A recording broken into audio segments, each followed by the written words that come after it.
Hey everybody, you're here. We're here. What's up? Equo 26 Warrior Chick Jan in the house. What's up, Jan? It's your best buddy Basil here, and we're just about to get the show started. Give a couple minutes for people to show up. While I'm at it, I'll remind you, you can join the text message alert system. I'm realizing that this is not the best part of the show to advertise the text messages because people who are getting here during the pre-show might not need the text messages, but who knows? Maybe there's a day where the notifications do not arrive and you'll be so happy to get the notification from me personally, a personal text message from me to you. And all you got to do is text the word Canary to 877-740-3226. That's 877-740-3226. It's just Canary. Don't type hi Basil. Don't type give me the text message. Don't type any of that stuff because it won't put you on the list. That's the thing. If you want to get on the list, you got to type Canary. But after that, just know you can text the number. I'll see them. I'm not going to respond because it's expensive, but I see your text messages, and I'm sending out that text message right now. So go ahead, pick up your phone, text the word Canary to 877-740-3226. Let's see. I'm going to check my messages here. Lots of Bible verses. Thank you for that. Somebody asking me to text them. Oh, that's cute. I cannot. God bless you guys. Okay, thank you. Somebody texted the word Canberry. I think they were trying to say canary, but they said Canberry, which I don't know if you're on the list or not. You might want to give another try. All right. Other than that, folks, you can leave us a pre-show prayer by going to canarycrynewstalk.com. You'll see a green tab on the bottom of the right-hand side. Click on that green tab, and then you'll have 90 seconds to leave us a voice message. Of course, you can just give shout-outs or ask us questions or do anything like that, but you can also leave us a pre-show prayer that's spiritually producing the show. Isn't that fun? It's required, so go do that. All right, it's time to start the show, folks. Let's do it.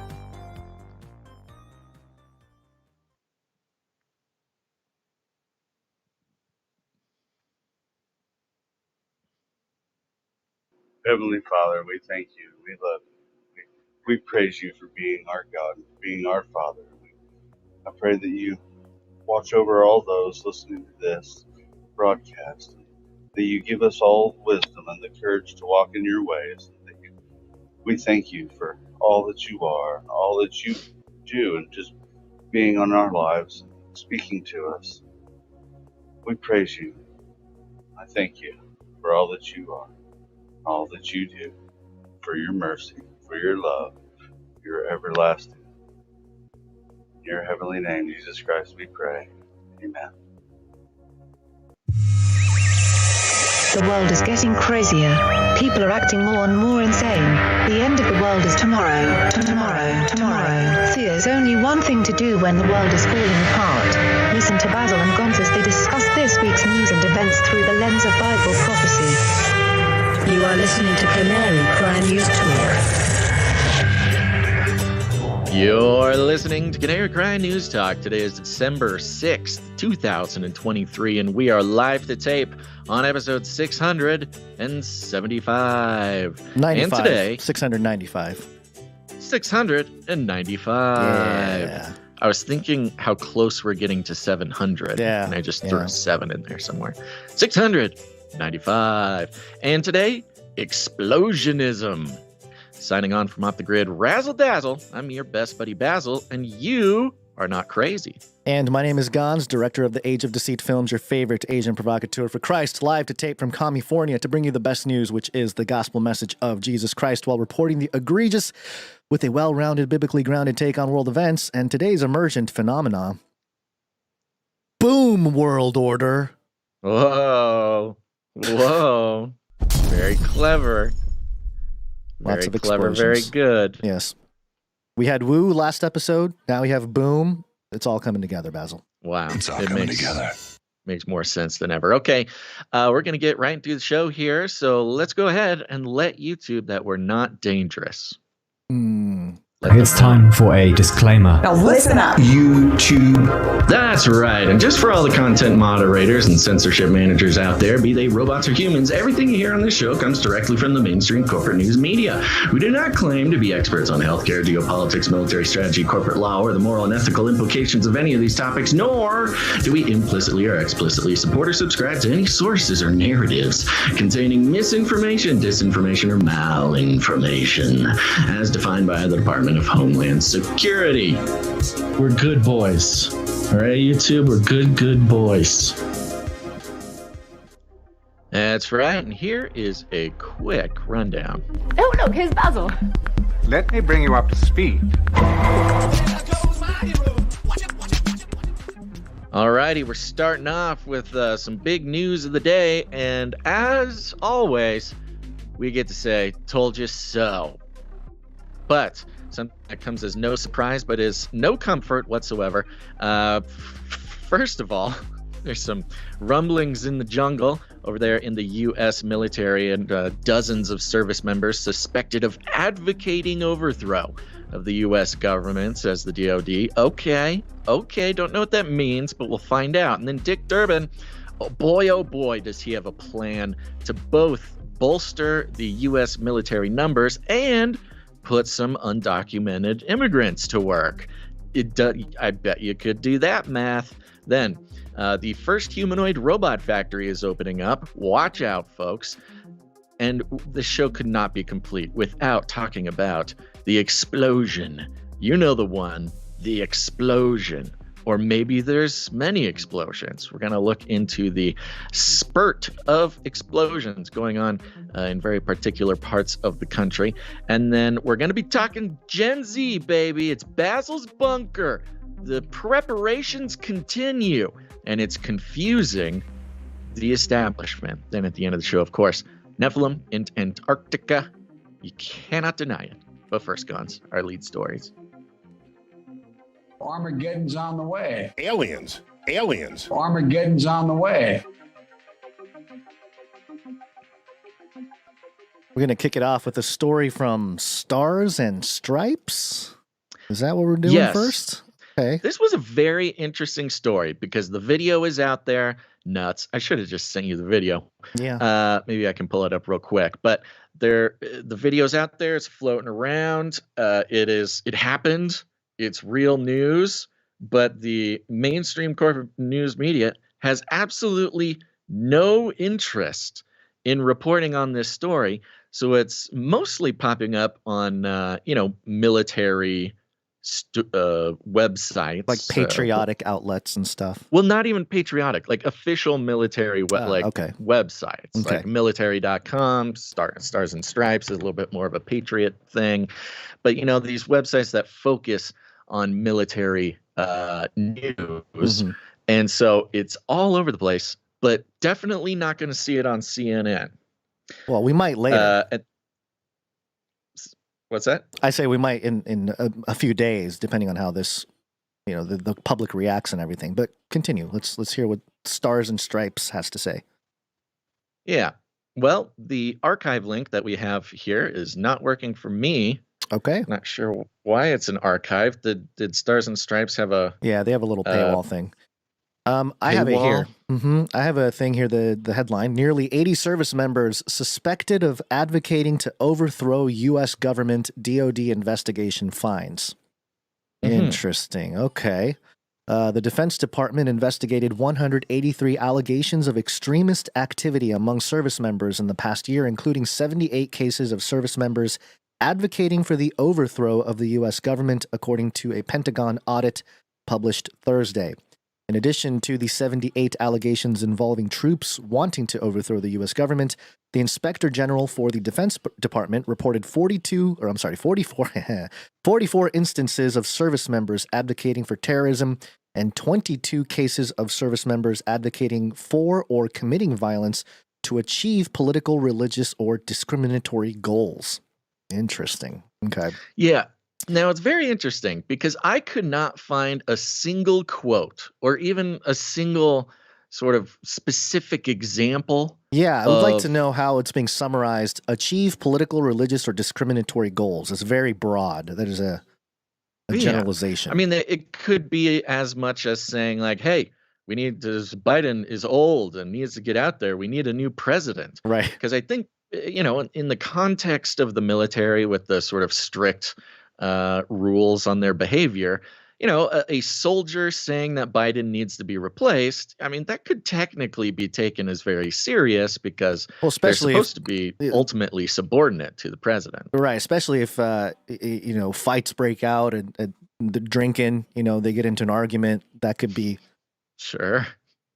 perceived as political activism from the ranks. That also, and I'm just even just posting on Facebook. Sure, I could see that being the measure by which they are advocating for the overthrow of the government. A soldier just saying like, Biden needs to go. He's too old.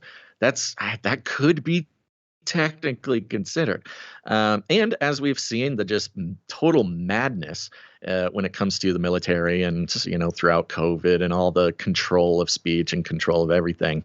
I could see it being that simple, but who knows, because they don't give any examples. Well, they give a lot of numbers of things, like 3 allegations made about troops advocating for or committing violence to deprive people of their rights, and 32 allegations centered on troops advocating for widespread discrimination of people based on race, religion, sex, gender, identity, and sexual orientation.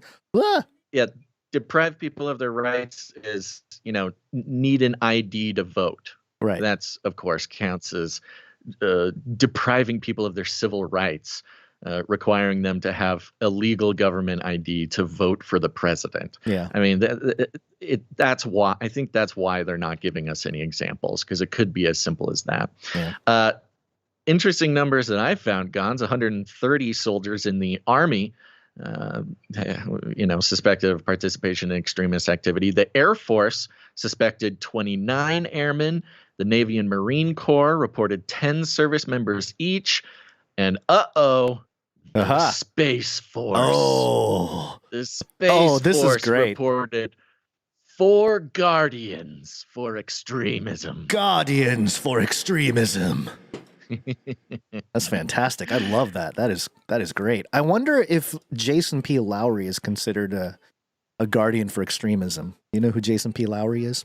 I do not. He's the author of the book Soft War, and it's all about power projection theory and abstract power made by software, and how proof of work is the one way to physically, in a sense, push back against the tyrannical software takeover of the world. It's very interesting. And his book got, I guess, taken down from, the story goes that, it's kind of circulating around the DOD, and they were like, no, we got to ban this book publicly and whatever.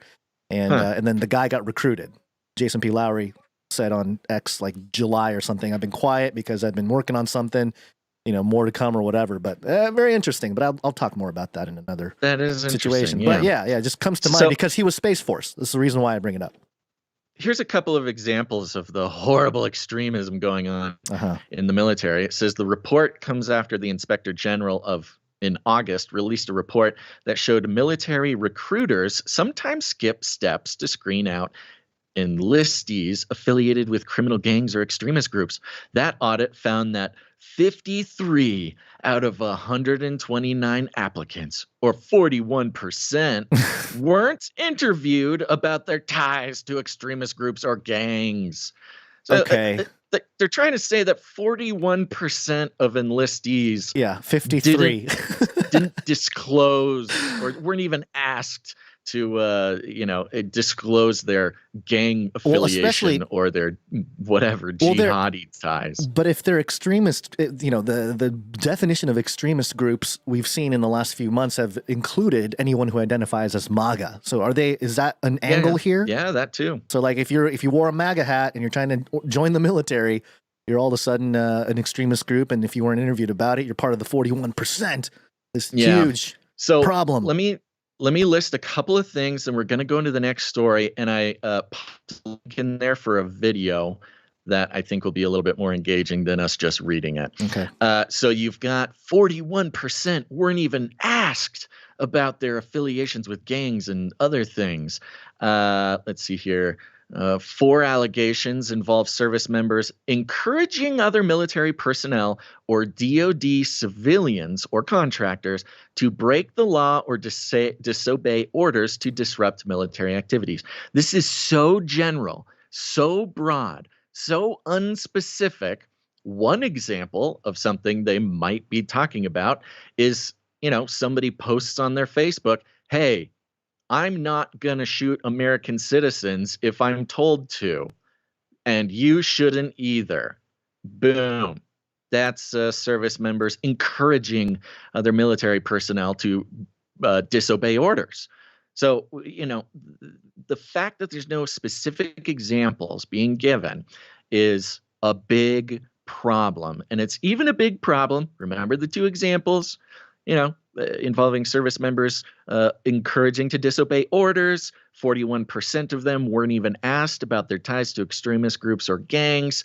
And then confirming some worries that we have expressed before, Dick Durbin came out, he's a Democrat, and proposed a bill. Yeah. A very interesting bill, Gons, and we can hear it in his own words. Okay. Here it is. What troubles me about the debate now about the southern border is it is one half of the immigration equation. Yes, we need order at the border.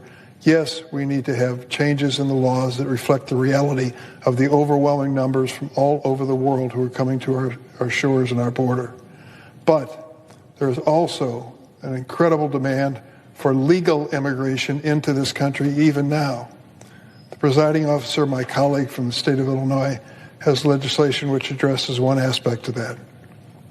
Her bill, and I hope I describe it accurately, says that if you're an undocumented person in this country and you can pass the physical and the required test, background test, the like, you can serve in our military, and if you do it honorably, we will make you citizens of the United States. Do we need that? Do you know what the recruiting numbers are at the Army and the Navy and the... So we've had flagging recruitment numbers for a long time now for a lot of legitimate reasons we don't need to go over. And this has been a postulation of ours and other people's that, hey, well, Republicans will agree. We need a more efficient way for legal immigration. But Dick Durbin's idea, or at least I guess it's not his idea, it's the bill of one of his colleagues, is to let undocumented people who cross into the country illegally to join the military. And in sort of a transaction with the devil, they will join the military, fight on behalf of the country, and then gain citizenship. Now, there's already a path similar to this, but really context is the horrifying part, Gons, because, just the other day, there's I think it was 40 Chinese fighting age citizens at the border. Fighting age men were caught crossing the border. Of course, they were just allowed to go through after being counted. We've got a huge problem, and it's not just South American people. It's people from around the world, most concerning from our adversaries.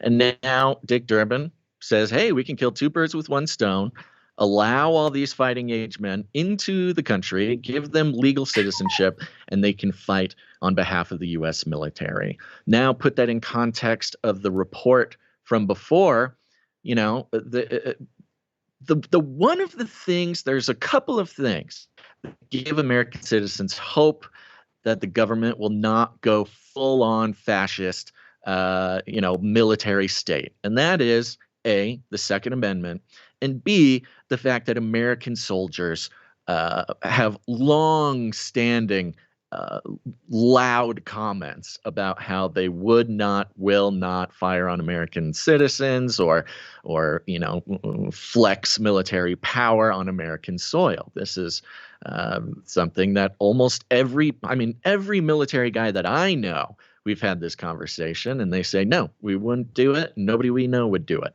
Well, now, possibly, Some people have gotten in trouble for saying that. Yeah. But what's a great way to sort of change the math on a U.S. military state? Just make sure all the soldiers being ordered to either fire on or control American citizens are not citizens. They don't care. They don't have what?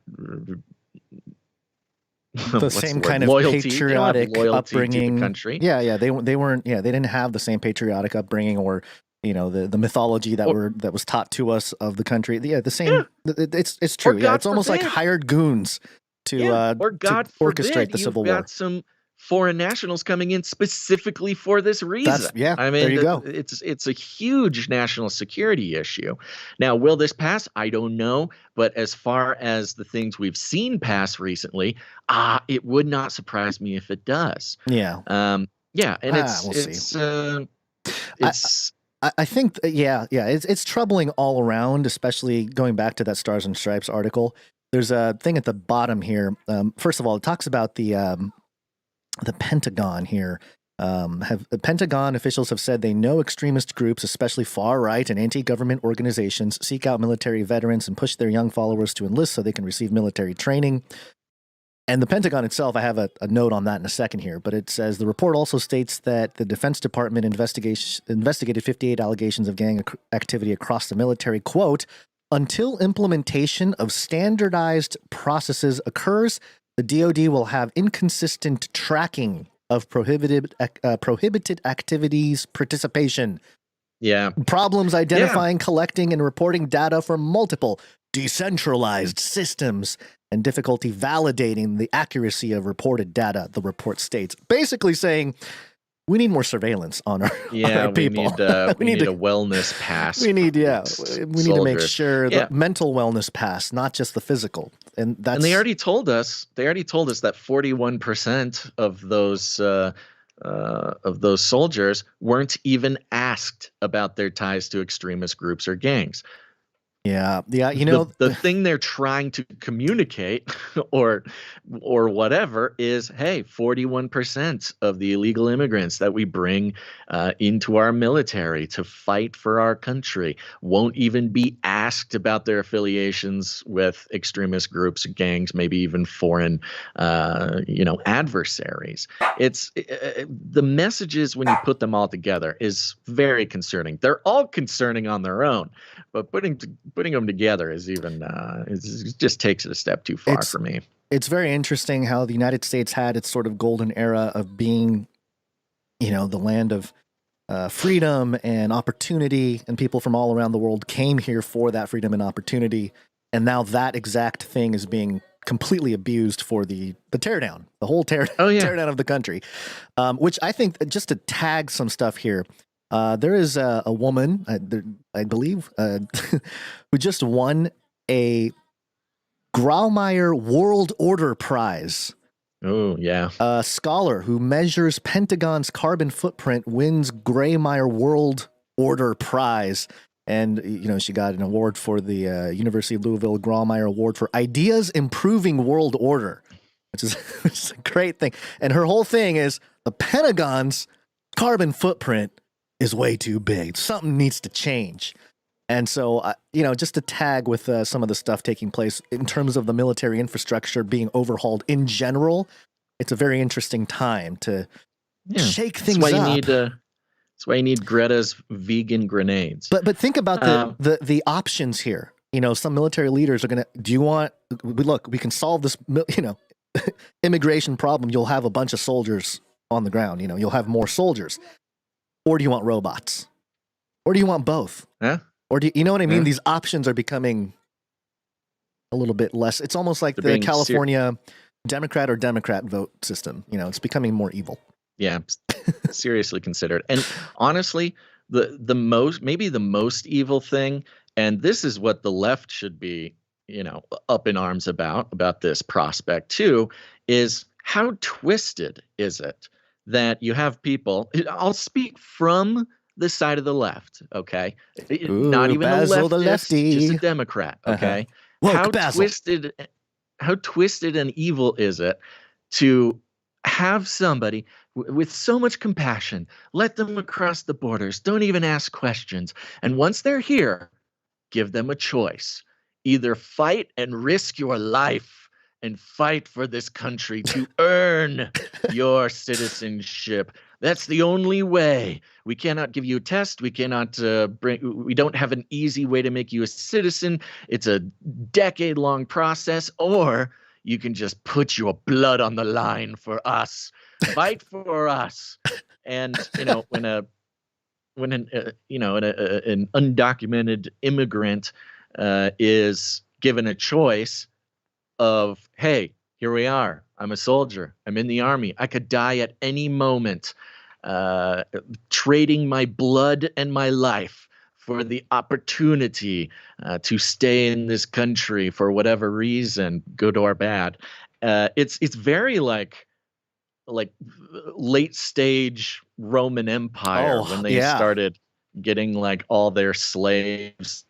Would conquer nations just to take their army and make their previous foreign enemy into their own military. It does not signal anything good, no matter what your perspective is on it. It's really wild. Stop this progress before it is too late. This is not about freedom for personal choice. Clearly, it's about the deconstruction of the United States, and it seems like all the stories we'll cover today is surrounding this idea. So, yeah, and you're absolutely right, Gons. The choice is clear. Do you want immigrants giving up their lives and spilling their blood and following orders at all costs, even if it's against the American people, or do you want robots? We're gonna need a lot of them. A lot of robots. Gonna need a lot of them, Gons. Yeah. Let's hit that flippy update. Oh no, I thought we're doing our weekly Today is Wednesday thing. It's the break. Okay, yes. Sorry, let's do it. It's Wednesday.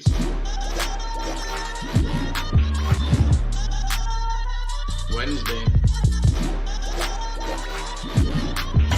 Hey guys, know what date it is? It's Wednesday. It's time for the Canary Cry News Talk. Yeehaw! Wednesday, my dudes. It is Wednesday, my dudes. You shaking up over there? You're. I think the story shook you up. I was just rushing. excited. I was just excited to keep the show going. Maybe we don't need breaks. Yeah, that's I don't true. know. Oh. But it is Wednesday. Mm-hmm. We're getting over the hump here. Yep. Thanks everybody for being here. We've got man, oh man. Do you have anything to report since last episode?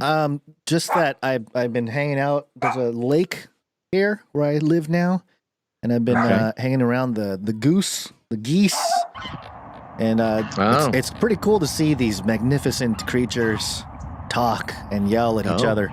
But I was watching him, and they reminded me of Silly Goose Elder Dave. I was like, oh, is this Silly Goose Elder Dave here? But I was torn between, sort of being taken back by the majesty of creation and animals, and at the same time, I was like, ooh, looks kind of tasty. Not goose specifically. Ducks is more my delicacy. In the kitchen, it'd be nice to eat some duck. But I was having those mixed feelings. It's like, oh, beautiful animal, but I kind of want to eat you too. I know goose and duck is not the same thing, but if you eat the goose, you gain its power. Yeah, well, they were very, very powerful. They were controlling, and there's these black birds with white beaks and red eyes, and they look like little drone soldiers. I don't know what kind of bird they are, but if anyone... Yeah, those guys were a pain in my butt when I did my duck hunting trip. Oh, okay. So what are they? Are they those like... black birds with the white bills? I don't remember what they are, but they are everywhere, and they know that I don't want to shoot them. They know, and so they taunt me. If there were actual birds aren't real, government drone birds, that's the bird right there. They're all over the place. They have like neon colored feet. It's really weird. Yeah. I think you're right. Yeah. Well, I couldn't remember if I told this story on the show or not, but I did tease it like last Wednesday, and I forgot to talk about it.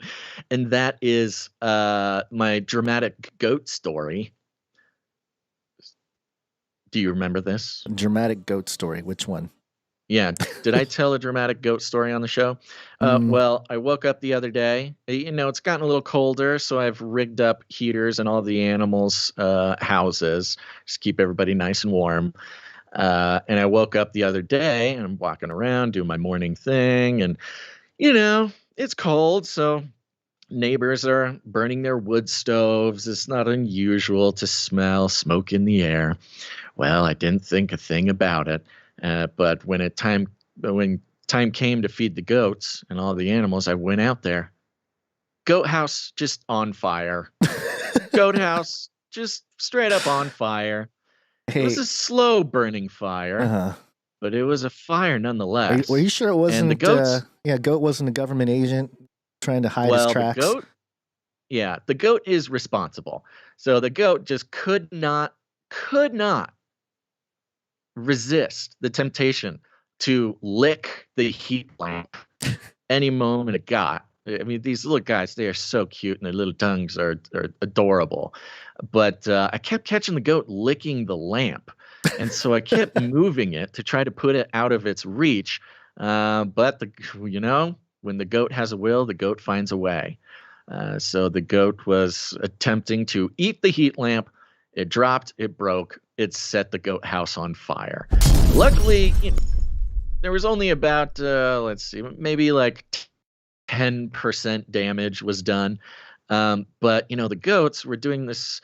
It's like, so the goat pen used to be dirt. Mm-hmm. But I've been doing like this layering sort of project, layering more, comfortable materials like hay and blah, blah, blah. So there's about 6 inches of hay compacted for the goat pen. And yeah, so when the fire started burning, it started not just burning up on the house, but burning deep into the ground. It was like in there with a shovel, having to shovel 6 inches of compacted hay that was smoldering and continued burning. Probably would have continued burning for days if I didn't notice it. So that was exciting. Yeah, sounds like a good time. And one more exciting thing for everybody out there who is following the Revelation Ready Rabbits, prepper rabbits going on over here. The winter broods have been born.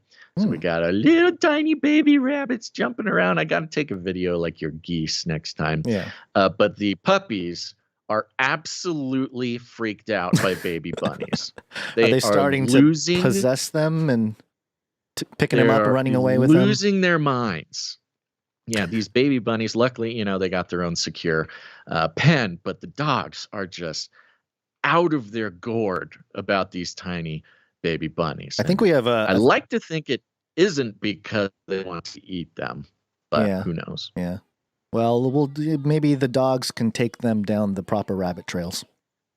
I want them to become friends. Yeah. But I don't know if that's going to happen. Okay. Along with that, folks, let's take a second and thank some of our executive producers. Executive producers. That's right. We're on the value for value model, which means we take no money whatsoever from corporations, cartels, or commies. We are entirely funded by people who get value from this show, and that is you. If you get value, you can become a producer. In fact, you should. It's a fun activity. It invests. It not only does it keep the show going, but you feel the joy of investing in something you really believe in, getting involved in whatever way you want. Could be with your time, your talent, or your treasure. Lots of ways to do it. When people, aren't able to produce with their treasure anymore, they get involved in stuff going on. So whatever makes sense for you, you can go to canarycry.support to learn more. And the executive producers, they're the ones who come in with $100 or more for any individual episode. And we like to thank them here at the top. Yep. And today is an easy list. Easy list today because our one and only executive producer is the king of executive producers himself. He's on a 241 episode streak and a 37 episode executive producer streak. Have you guessed who it is? It's Sir LX Protocol V2, Knight of the Berean Protocol.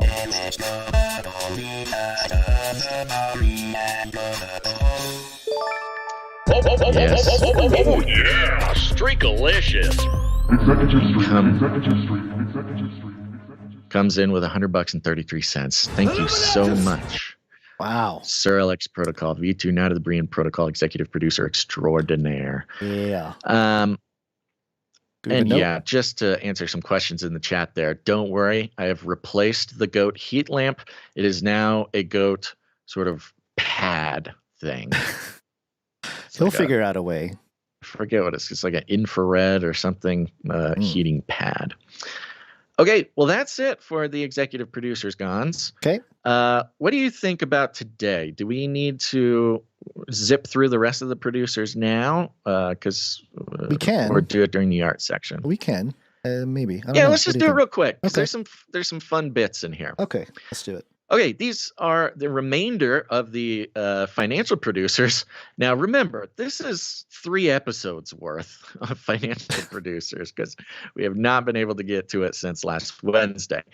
So it's a little bit of a list, but it's a great list, and there's some fun stuff. So I'd like to start out with thanking producer Smith P. Smith P. Thank you. Yeah. And Smith comes in. There he is. Whoa.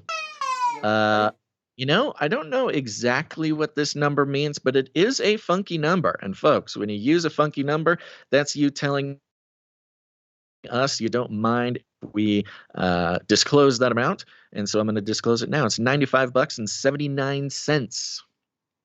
Okay, 9579. Yeah. And the reason why this is so special, Gons, is because I recently put some more buttons on the Canary Cry babysittersclub.com. So it used to be there's only one option to help with the babysitting. It was to join the supply drop. That is still a wonderful option, and I encourage everybody to do that. But now there are opportunities for a one-time producership, a one-time donation to the Babysitters Fund. And, you know, that's fun because you know exactly what your money is being used for. Obviously not today, but the times when we are able to make it happen. But it is reserved. And Smith P was the very first and I think only person to use that one-time Babysitters Club button. So thank you very much, Smith. Thank you very much. Canary Cry Babysitters Club. There you go. Bing, bom, boom, boom. Next up, we've got Gregory G. Gregory G comes in for $50.33. Hey, that means you are Illuminatus. Illuminatus! Thank you, Gregory G. Thank you, Gregory G. Next, we have Jan S. came in. I think that's Warrior Chick Jan. I think that is Warrior Chick Jan. It is Warrior Chick Jan. Thank you very much. Warrior Chick Jan came in with a nice round number, so we won't disclose it there. Remember, if you want us to disclose it, make it some funky, nice round number, no disclosure. Thank you very much, Warrior Chick Jan. Thank you very much. Next up, we've got Julie S. Julie S. Thank you. Yeah. Julie S. also came in with a nice round number. Thank you, Julie. We've got Emily H. Thank you, Emily H. Thank you, Emily H. Emily H. came in for $48. Hey, thank you very much. Next up, we got Asher G. Asher G. Thank you. Yeah, Asher G. came in a couple times. Came in with 33 plus fees.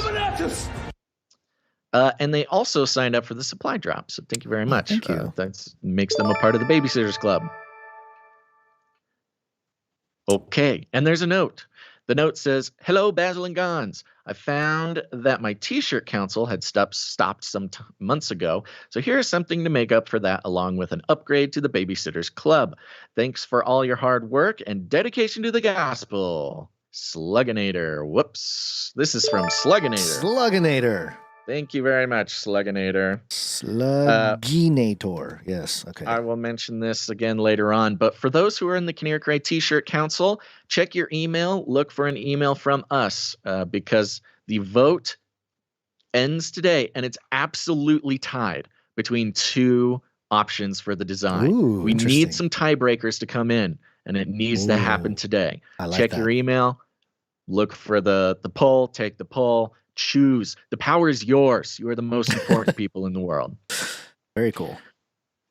Next up, we've got KARE W. KARE W, thank you. Yep, nice round number. Next, we got Guy L. Guy L. Thank you very much, my L. guy. Again, nice round. Nice round number, Guy. Thank you. Producer Malik W. is back. Hey, Malik W. Thank you very much. Malik. Yeah, Malik's on a 46 episode streak. There you go. Thank you. Uh-huh. Next up, we got Dame Gale, Canary, Whisper, and Lady of X's and O's. On a 330 episode streak. Ooh. Oh yeah, streakalicious. She's right. And Dame Gale's got a prayer request here. Yep, go ahead. Prayer request. Oh, prayer pray request. Yep. Producers, assemble! That's right. Producers around the world, those who are producers with their prayers, spiritual producers, very important. Put this on your list from Dame Gale. A small cancerous lump was found under Kitty Cece's chin 3 weeks ago that grew so fast and is obstructing her esophagus. Time to say goodbye today. She gave us 18 years of sweet love. I'll miss her so much. X's and O's. Oh, that's very sad. I'm sorry to hear about Cece. Yeah. Man, but 18 years, that's a long time. An old kitty. Yeah, kitty had a long go of it. My first cat, I think, lived to 18, and she was hacking up at the end, you know? So yeah, that's tends to be how it happens when they get that old. Yeah. One of the Monty that died in 2020 also was from cancer. You know, they get old enough and it sort of happens. But we are praying for you, Dame Gale, for comfort and peace, and God will have a new kitty coming your way soon. I guarantee it, whether you want it or not. Whether you want it or not. It might be in the form of a bunny from Basil's Ranch, but could be that. Could be that. Thank you, Dame Gale. Next up, we got Lindsay B. Lindsay B, thank you very much. Lindsay B, $7.77, says, hi, guys, longtime listener, member of the Supply Drop, first-time producer. Hey, we got a D-Mooch. Hey, hang on one second. I'm sorry. I got D-Mooch here. I can hear the chaos. You're doing a great job.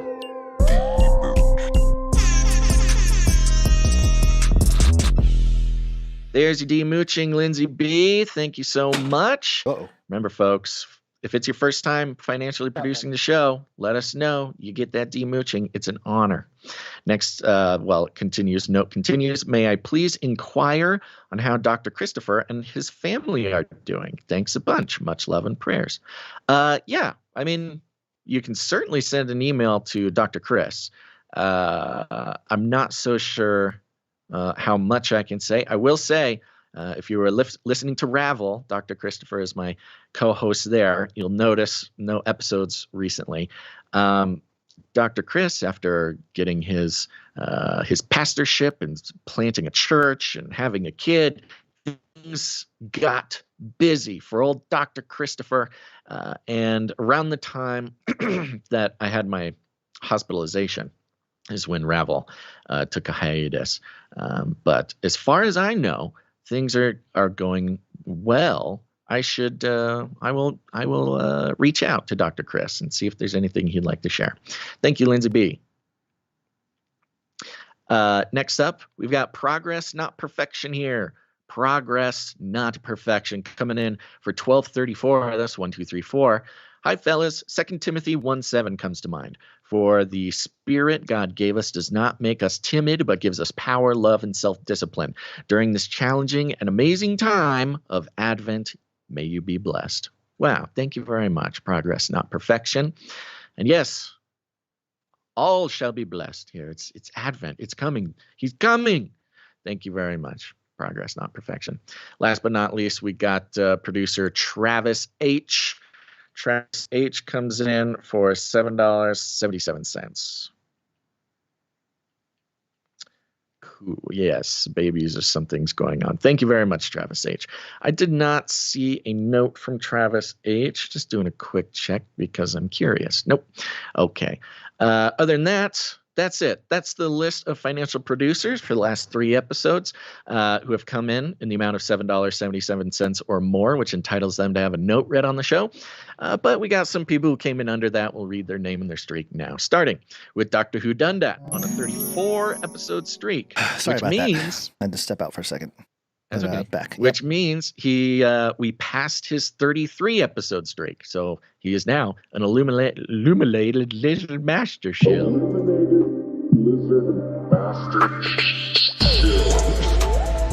Officially solidified illuminated lizard master shield. The most exciting streak. That's right. Thank you very much, Dr. Who Done That. Next, Sir Morv, Now to the Burning Chariots, 307 episodes in a row. Thank you, Sir Morv. Veronica D, 337 episodes in a row. Veronica D, thank you. Sir Scott, Knight of Truth, 361 in a row. Thank you, Sir Scott. And, of course, Sir Casey the Shield Knight. Sir Casey the Shield Knight.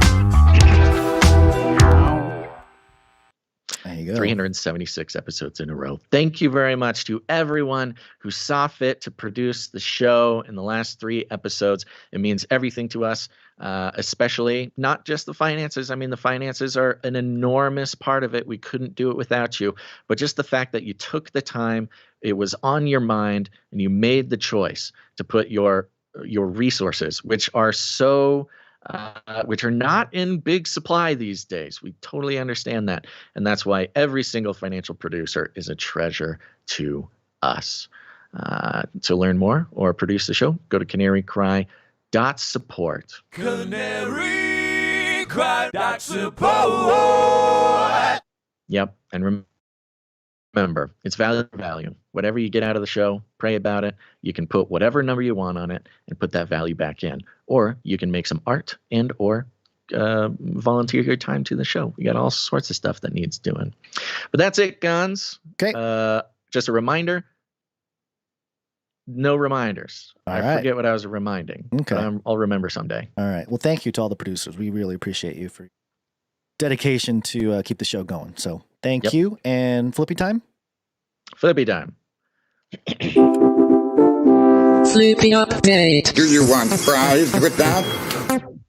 That's right. It's a Flippy update. Flippy is our colloquial name for the disembodied robot arms that are taking our jobs, enslaving our children, and flirting with our spouses. We use talking about Flippy as a way to explore all the new, fun, and exciting ways that robots are taking over the world and how there's nothing we can do about it.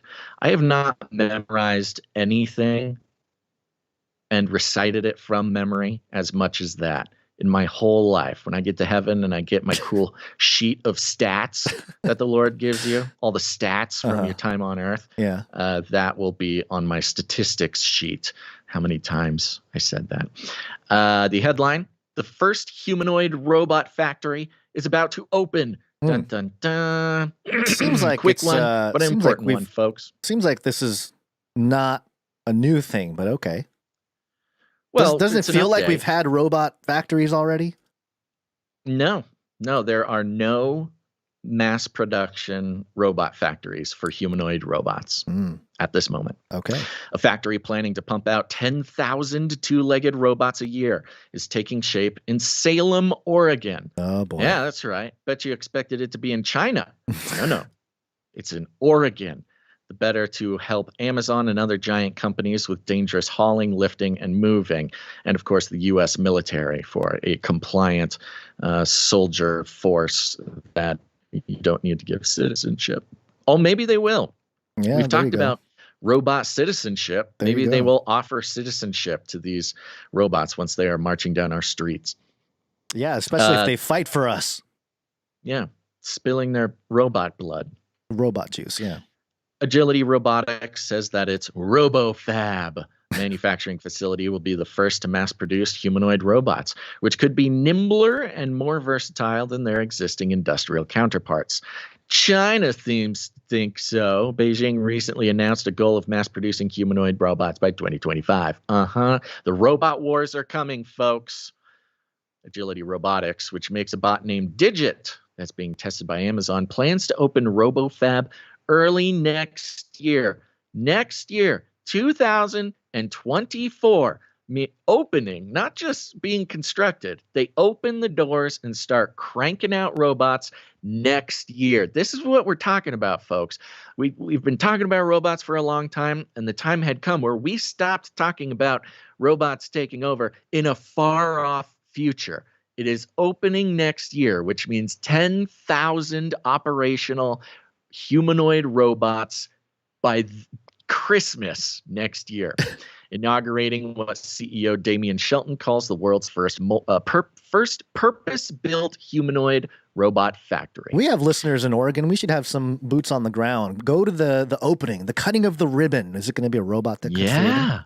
Yeah, maybe I should see when they're actually cutting the ribbon, because that would be a good boots on the ground. I could probably, you know what? Nobody understands. Nobody understands me, Gons. And that's why I need to go to this ribbon cutting and make friends with the CEO of Agility Robotics. Yeah. We've placed a very high priority on just getting robots out there as fast as possible. I like the practicality. Just getting the robots out there. Just doesn't matter. We do not care. No obstacle will stop me. Getting them out there. We don't care about the bugs. It's very Elon Musk-esque, really. Yeah, it is. And Mark Zuckerberg, I guess. Move fast and break things, except for the things that are being broken are the skulls of the enemies of the robots. Sure. It's not a good thing to rush 10,000 robo soldiers in case there's some tweaks that need to be made to tamper the violent tendencies of these AI. The scaling is pretty insane. It says here Agility has produced about 100 robots since its founding in 2016. So in 8 years they've made 100, and plans to move Digit Productions from its Tangent, Oregon headquarters to a more spacious 70,000 square foot RoboFab facility in the coming months. So yeah, 100 in 8 years to 10,000 in 1 year. I don't like 10,000 in a year. I don't like this exponential, because we had Moore's law with the microchip, and that's actually slowed down, right? Like it's not as prominent. The amount of data that can be stored on a microchip, the size of the chip is like halved every 13 months or whatever. No, I think doubles every 4 years. 4 years. Okay, so all right, so it was 13 months. Now it's every 4 years or whatever. But the scaling of 100 in 8 years to 10,000 in 1 year, we're going to be talking hundreds of thousands, millions, billions within a few years, especially if multiple companies, especially Elon, these guys get on top of the robot factory deal. Wow, we're going to be producing robots all over the place. A lot of robots. How is this not going to end bad when, we have millions, billions of robots everywhere? It's just, I don't know. It's just perfectly ripe for some dystopian. It's going to look, hellscape. It's going to look just like the dystopian movies. Yeah. Now, these robots are being created specifically. I mean, the reason they're going to be pumping so many out is for Amazon to tote things around in their warehouse, which is horrific because, of course, with the economy as it is, with the poor working conditions and low value on human life in these warehouses, of course they say, oh no, these robots are just going to help employees move totes around, but it's just a matter of time.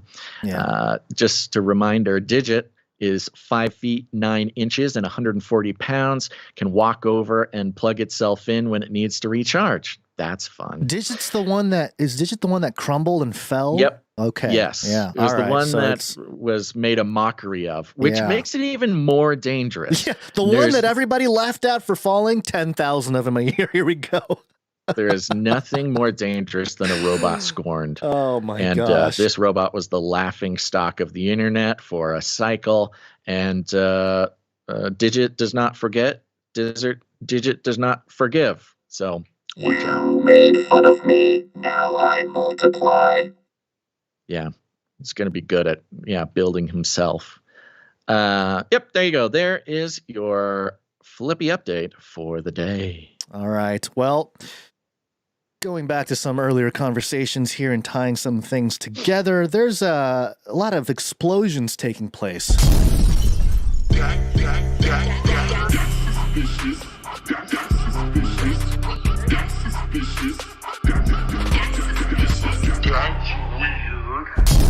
That's weird. It is weird. So I have thank you for busting out that jingle, by the way. I think it might be my favorite one of all time. Oh. And we don't do it often. Yeah. Well, there's a lot of jingles in the bag here. I've been wanting to organize them more, but it's trying to, I don't know, change wheels on moving train. You need an AI. You need a robot to do it. It's too much for one man. You're right. Let me bust out my ChatGPT. Okay. So I have a series of articles here. I have some clips for each one. This first one is from KARE 11, and the headline is from November 30th. 1 dead in reported South St. Paul home explosion. Here's how the news report went. I was in my kitchen, and my whole house shook because I had to grab onto the countertop. Booms disrupted a quiet morning. Looks like hell. Across the street from Mike Shuno's home. It looks like hell. It's total devastation. His neighbor's house was in flames. I wanted to run across the street, but I could feel the heat standing right here on my front step. He heard sounds of explosions coming from the property. God, what are they covering up over there? And later, he heard more bad news. Oh. So I will confirm now that we did find 1 fatality in the garage. South Metro Fire says they were called before 6:30 in the morning and were able to quickly put out the flames. But the home was engulfed and they couldn't go inside until after. We're in the job of saving people, so when we come to an incident like this and we're not able to do that, it hits us all. It's devastating. Well, you don't wish this on anybody. Mike says the people who lived there were kind. She seemed like a total sweetheart. She'd always wave. Always had a smile on her face. And even after the booms, there's nothing left. Neighbors are still shaking. My God, I mean, I can't believe what I'm seeing. Okay, so there's the first clip from KARE 11, 1 dead reported, South St. Paul. And, just seemed like some nice people. November 30th, so last week. So, okay, all right. It seems like just an incident and an unfortunate situation. But a few days later, we had another one from, this one's from WGME 13, headline, Fatal Home Explosion in New Gloucester Baffles Some Heating Experts. I don't know if I'm saying that right, Gloucester. Here's the report from that event. Here we go. Officials are still investigating a fatal home explosion Saturday afternoon on Intervale Road in New Gloucester. Homeowner 44-year-old Lotto Ladoka was killed in the explosion. Investigators say Ladoka was inside the home working on an oil-fired furnace when the explosion occurred. The family member was also inside the home when it exploded. They were able to get out safely, though. Well, the cause of the explosion is still under investigation. One home heating company says they're baffled that an oil-fired burner could have potentially caused this. In 54 years of doing this business, I have never, ever heard of an oil burner blowing up and killing somebody. Gas or propane, quite often. Oil, I've never, I can't even imagine how the guy would have done something to make that happen. I can't imagine how I could make a system blow up. Morrill urges the public to give them a call if you need help fixing your furnace. Again, the cause of the fire is still under investigation, but a spokesperson for the Maine Department of Public Safety says that it is considered accidental. Okay, another explosion, a little suspicion from the local folks. Yeah. What a strange sort of focus on the impossibility of the explosion. Yeah, just to sow doubt over the whole thing, right? I mean, this is just perfect fodder for people like us. We're like, of course, it's the just laser like beams, of asking course. Everybody to be suspicious. Yeah, very interesting. Now It's almost like obviously a psyop. Like, hey, everybody be suspicious of this. Right. Something's going on. Very weird. Now, this all leads to obviously the big story here coming from yesterday. This is NBC News reporting. Man who lived at Virginia home that exploded is presumed dead.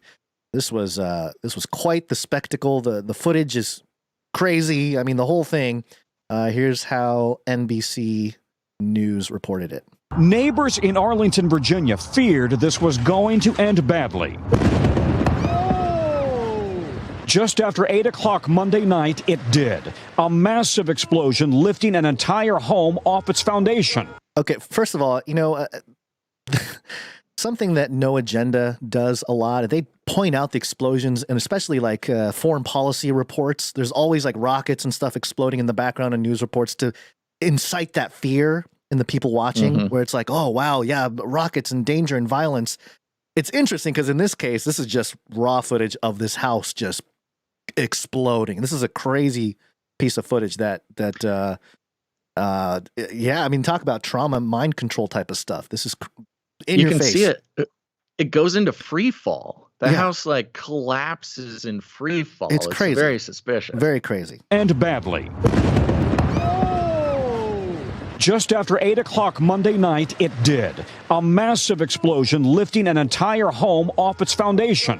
It started in the afternoon when police responded to reports that a man inside had fired a flare gun more than 30 times. And by the way, there's footage of that too. The flare guns going off. The whole thing is on tape. It's quite crazy. A flare gun more than 30 times. 33 that led times? to a standoff with a SWAT team armed with a search warrant.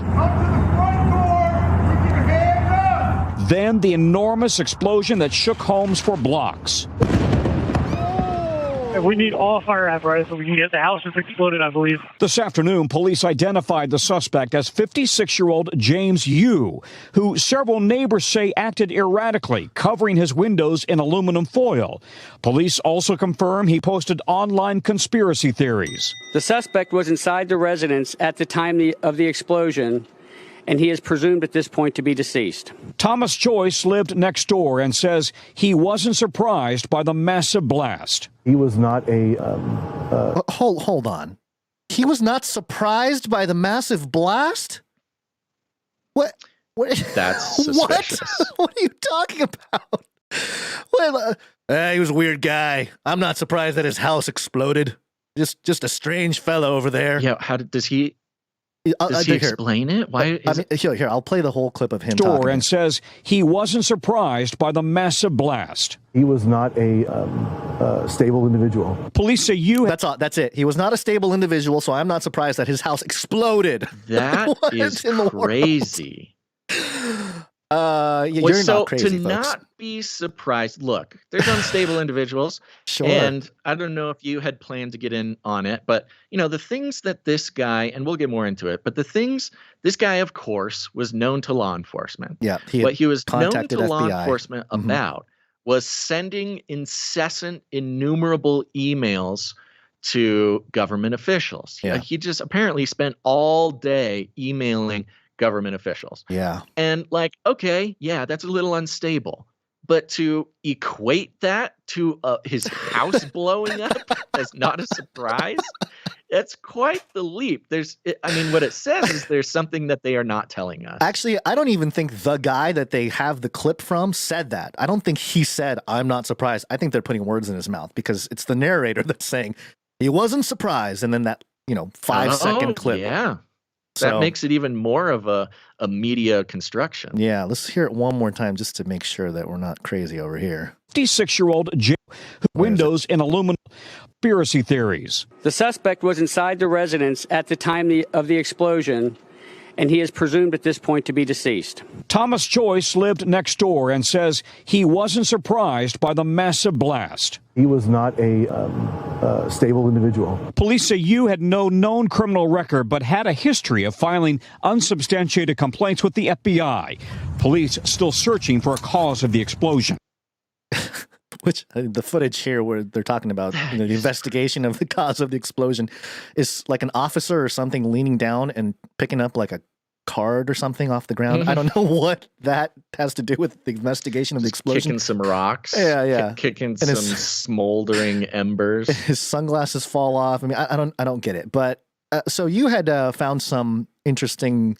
Some people actually digging out James Yu and some of his social media posts because he was reported as a conspiracy theorist or posting online. What is it? Online things with conspiracies or something. So the mainstream is reporting it as if he is a right-wing extremist. Yeah.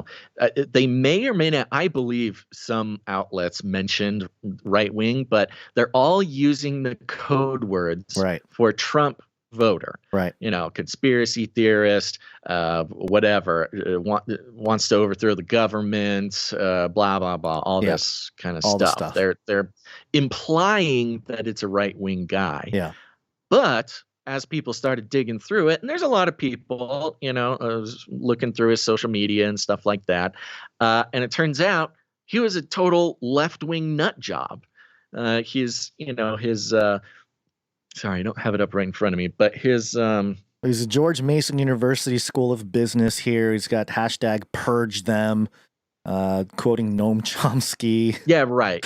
He's a big Noam Chomsky guy, which, is sort of the left-wing establishment, non-establishment guy. Right. They have some of his emails that he sent to the FBI. They have some of his social posts. It looks like it's on LinkedIn, but let's see here. There's some email. Stupid Donbass threatening people of color around the world while insinuating American people of color are not American. He's very sort of passionate about the sort of left-wing, not just the virtues of fairness and everyone equal under the law, but the real sort of woke level of this stuff. Yeah. I mean, I think that part of it, obviously, we can always make it especially in the context of today, it's easy to make it political. The mainstream does it, and so the alt media will turn and defend the other side type of thing. I do find it interesting, though, that as soon as this happened, somebody was saying that this was being live streamed on YouTube from his own YouTube channel, like James Yu's channel. And I don't know if that is exactly the case. I haven't done all the digging, but someone did post screen videos, like a screenshot of their phone, of the video streaming, the explosion streaming, and somebody named @JamesU_ is seen posting a bunch of stuff under in like the chat or the comments, I guess, of the YouTube video. And the stuff he says, and I don't know, I think this is fairly, right after this thing happened, because the mainstream media picked up on it as like, hey, he had some crazy social media posts, he's a right-wing conspiracy theorist. It actually makes more sense now that this is some kind of operation here, because let me read for you what this alleged James Yu grifter was saying on social media or on YouTube of the video of like his house exploding. He's saying, I was being spied on by the U.S. government for previously working as head of security for CFIUS. They assume I am a traitor. Now, interestingly, it does say that he was former head global security with CFIUS experience on his LinkedIn page. So maybe that's what it was. The guy just picked his stuff and, somebody or a troll or somebody got his information and was trolling. But that's one thing. And then he goes on later on here. Let's see. Jan 6 was a rigged event. Blah, blah, blah, blah, blah. He's going on and on about that. All my social media is being banned for no reason. I wasn't even home when that incident happened. Y'all know the truth soon. So he was suggesting he wasn't even there. So he's also talking about Jan 6. He's talking about Jan 6. And then he goes into all software and hardware have backdoor security breaches purposely built in with government nations spying on people. I doubt America and DoD changed their network security architecture since my CFIUS days around 2003. But Checkpoint Security, Israeli-based company firewalls and security products are deeply entrenched throughout America's and DoD's network, including internet. This is not a secret. They intentionally sacrificed America's and DoD's security to Israel. What? How specific is that for some troll? I mean, I don't know. It just seems like a bot that was released or something. And I mean, I don't know. It feels like the specificity. I mean, definitely feels like a psyop. But yeah, of course. Bot. Well, I mean, I don't know. It's just weird that this would pop up, and then people in the are responding like, "Hey, is that your house? It just exploded," and all this kind of stuff. I mean, he's saying, "Don't believe the media," and all this kind of and people were calling out how it's a different handle from his actual YouTube channel. Fair enough, that seems to be the case as far as I can tell. But it is weird. It's weird that it would even trend. That people on X would pick it up. So this is the alt media platform picking up on a mainstream story and having some kind of angle on it of like, oh, he lives. And of course, people aren't necessarily going to pick up on it if the pieces don't fit. But I just thought it was an interesting phenomenon between the mainstream media calling him a conspiracy theorist and then some guy named James Yu on the video feed of the house exploding saying all the things he would say if he were a right-wing, MAGA person or something. So Right. What's even weirder? So they were saying in reports and on the mainstream, they kept talking about gas leak, gas explosion. It was a gas leak. It was a gas explosion. It wasn't on purpose. It just something was wrong with the gas. And as investigation went on, updates are starting to say gas was turned off before massive Arlington, Virginia house explosion. Fire department says. There you go. So apparently this was a much bigger event. Says here they had decided to evacuate the area 90 minutes before the blast. Okay, so that's more than just showing up. Yeah, hello. 90 minutes before. Who knows something? Somebody knows something. Yeah, and they turned off the gas to the house like 90 minutes before as well. They talk about, authorities said they were aware of paranoid ramblings on social media reportedly made by Yu before the explosion that has since gone viral. Yu appeared to post his since deleted LinkedIn account that his neighbors were stalking him, claiming one neighbor was a witch or alien and was planning an attack on Thursday, December 7th, the anniversary of Pearl Harbor. Yeah. I saw some of that too. And that makes the neighbor guy saying that he's not surprised even weirder, doesn't it? Yeah. It does. The whole thing is very suspicious.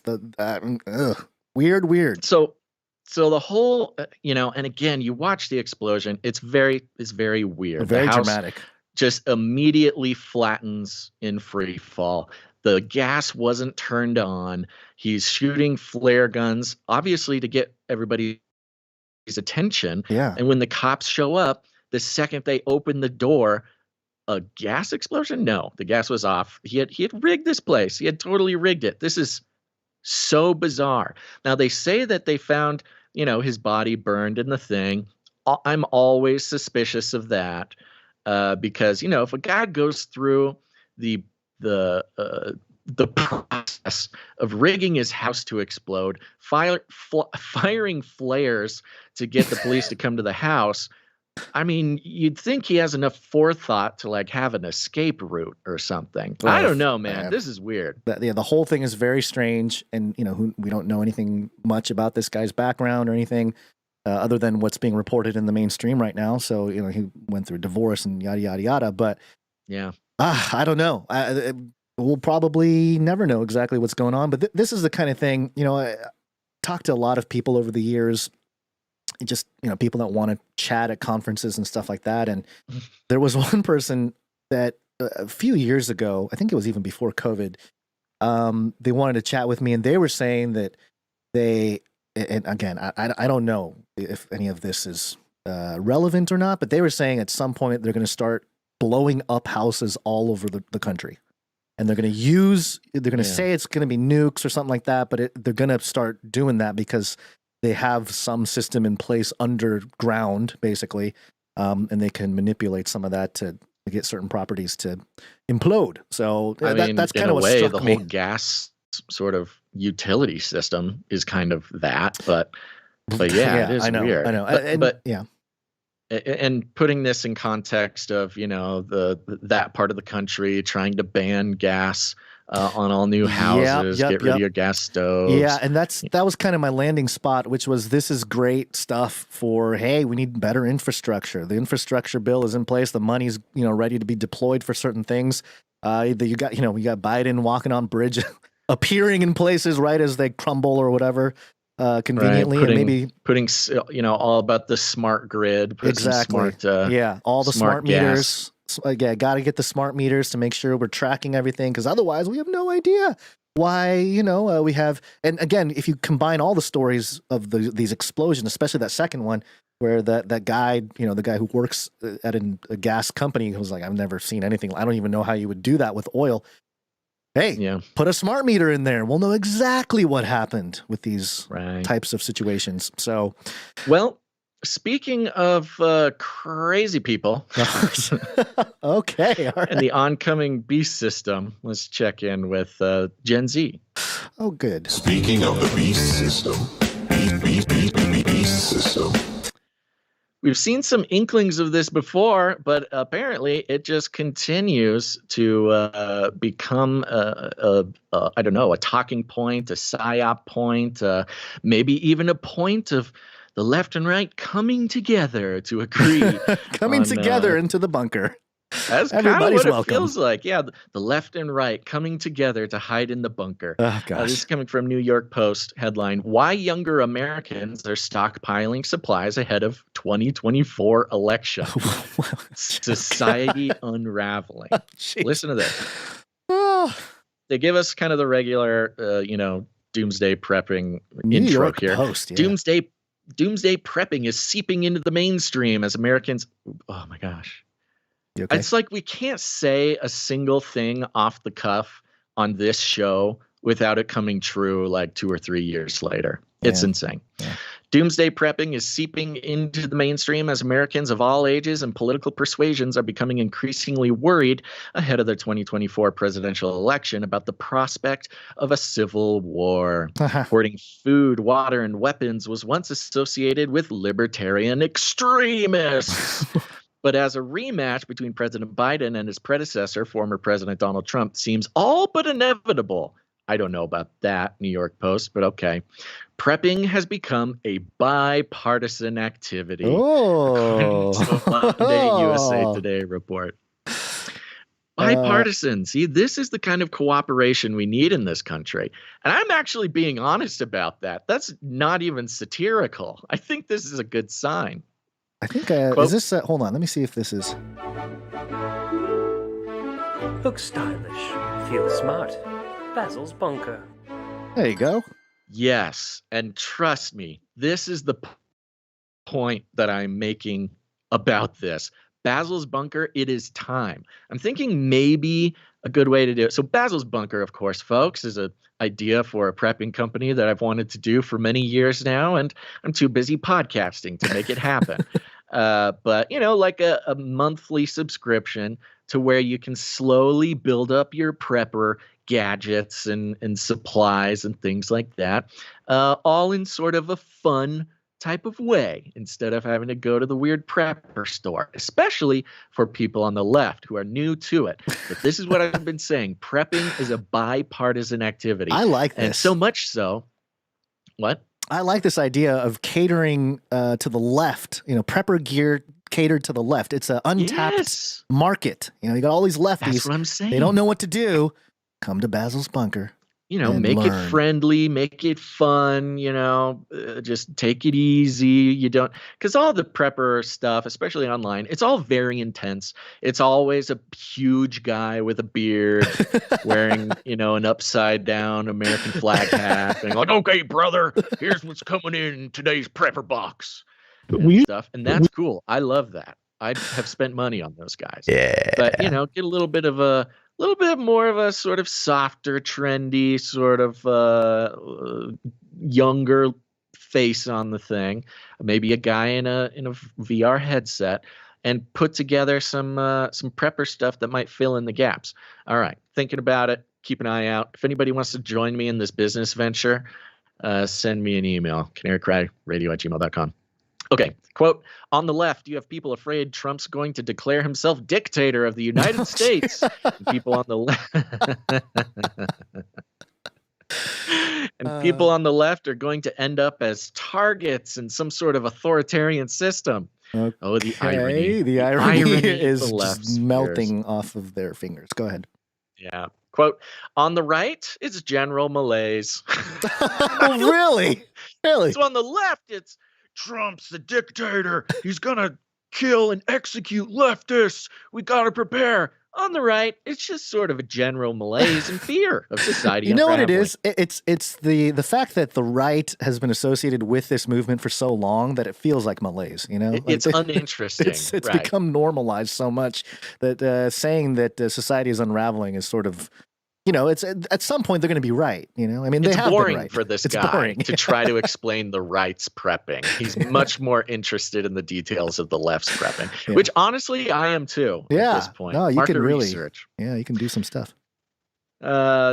The quote continues. They point to these smash and grab robberies, riots, and protests. Breck Wagner, 39, of North Carolina, runs a YouTube channel that offers advice to younger, more liberal urban dwellers about how to prepare for a cataclysmic disaster. She is worried that if Trump is reelected, he would fumble the response to a hurricane or other natural disaster that is supercharged by climate change. Oh. See, it's so specifically left, but we can come together and prepare for the end of the world, pointing to his administration's handling of Hurricane Maria in Puerto Rico and the COVID-19 pandemic. Climate change. The intensification of our natural storm seasons. Okay, boring. You know what this is? They are creating, they're sort of breeding the eco-warrior. You know, they probably want to a little bit build it and then siphon off a portion that will become the eco-terrorists. Equipping the eco-extremist warrior. Yeah. They mention the same gal who's worried about climate change says an electromagnetic pulse that takes out the electrical grid could happen. A nuclear war might happen. Civil war might happen, but a storm will happen. Whoa. Wait. Hold on. This is the liberal left person? Yes. Talking points. So EMP, nuke, civil war, 100% a storm is going to be here. They sound like a QAnon or something. Yeah, exactly. It's left Q. Left Q. Now listen to this. Now we're getting to the very specific differences. Now let me mention something. I didn't bring the poll right in front of me, but there's been a huge poll lately. Everybody's talking about it, that Gen Z is the most conservative generation in like 100 years. They've done the polling. They've talked to Gen Z. They are the most conservative. I know it's surprising, but it's a backlash to the millennial and Gen X liberal parents. Sure. They're now all becoming conservative. So Gen Z, most conservative generation ever. And that's why this person's, liberal prepping company, YouTube channel, is getting it wrong.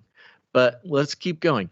And there's some very specific details. Okay. If you can be prepared, quote, you won't be a drain on the resources needed to help the people who didn't prepare. So you prepare so communism can take care of other people. Quote, in the face of an apocalypse, I want to come out and calmly help people, she said. I want to be able to create a society that instead of wanting to shoot every stranger, understands our interdependence and creates a better society. Oh my gosh. So the left prepping, instead of the right, where it's like, I'm going to protect my family, I'm going to survive, I don't trust anybody, I don't need the government's assistance, they're going to put us in FEMA camps. This person on the left is like, no, I want to prep so I can help my neighbor and help all the strangers and be interdependent with all the people who didn't prepare. That's why this person is not going to survive. She's trying to be interdependent with the people who didn't prepare. Yeah, sure. Yeah. Okay. She's trying to be the socialized government herself. Right. That's what I was thinking. Yeah. Yeah. That she is the communist dictator. Yeah. Exactly. That's how warlords are made. Yeah. They have resources and they hold them over other people to get what they want. And then they phrase it as helping them. This is a great part. Not every prepper is influenced by altruism. Oh, brother. Oh my gosh. You gotta be kidding me. We'll talk about this dude who has fortified ranch compounds across the country, stockpiled, etc. His members, so here's an idea. His members, he has a bunch of compounds around the country that are stocked. His members, who pay at least $1,200 a year, are reportedly prepared to flee to the nearest compound in an event of war, nuclear blasts, protesting mobs, and shoot any marauders who approached its logged walls. We'll have some decent chow here come a collapse, Miller said, while giving USA Today a tour of the Spartan accommodations of his southern Colorado compound. We guarantee a year of food, but not toilet paper. The compound features an armored guard post, sniper positions, and underground bunker for its approximately 100 members. This guy is a genius, but I love how they are putting this together. Even when they start the article about like, hey, prepping concerns us all. Prepping, is bipartisan. Then they're like, this prepper YouTuber wants to help the world. This guy wants to shoot you with a sniper rifle. It's just a hilarious sort of juxtaposition they're creating here. let's see here. But I think this guy just talks more about his very intense prepping. Yeah. I want middle-class Americans to survive, and we make it affordable to do that, Miller said. See, he's helping people too. I think eventually things will recover, and I want to be alive for that. Okay, I want to skip this guy, this student, just because we already understand it. Even though most of the protests were peaceful, talking about 2020, Trump 6th. threatened to dispatch them. No, I think they're talking about 2020. Okay. Yeah, George Floyd. Oh, Floyd. They're talking Floyd. about George Floyd in 2020.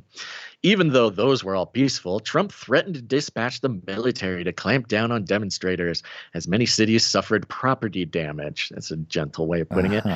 Quote, there could easily be a civil war during Biden-Trump election, he said, adding that his group was apolitical and pointing out that many of his members are ex-military and trained in survival.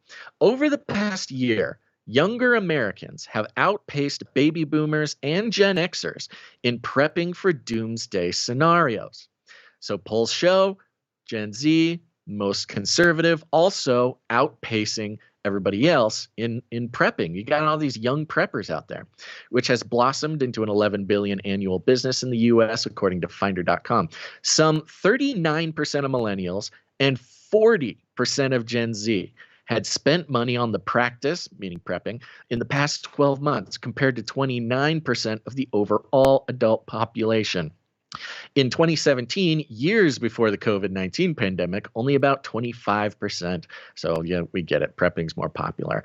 So I think Basil's bunker is the answer, man. It's the answer.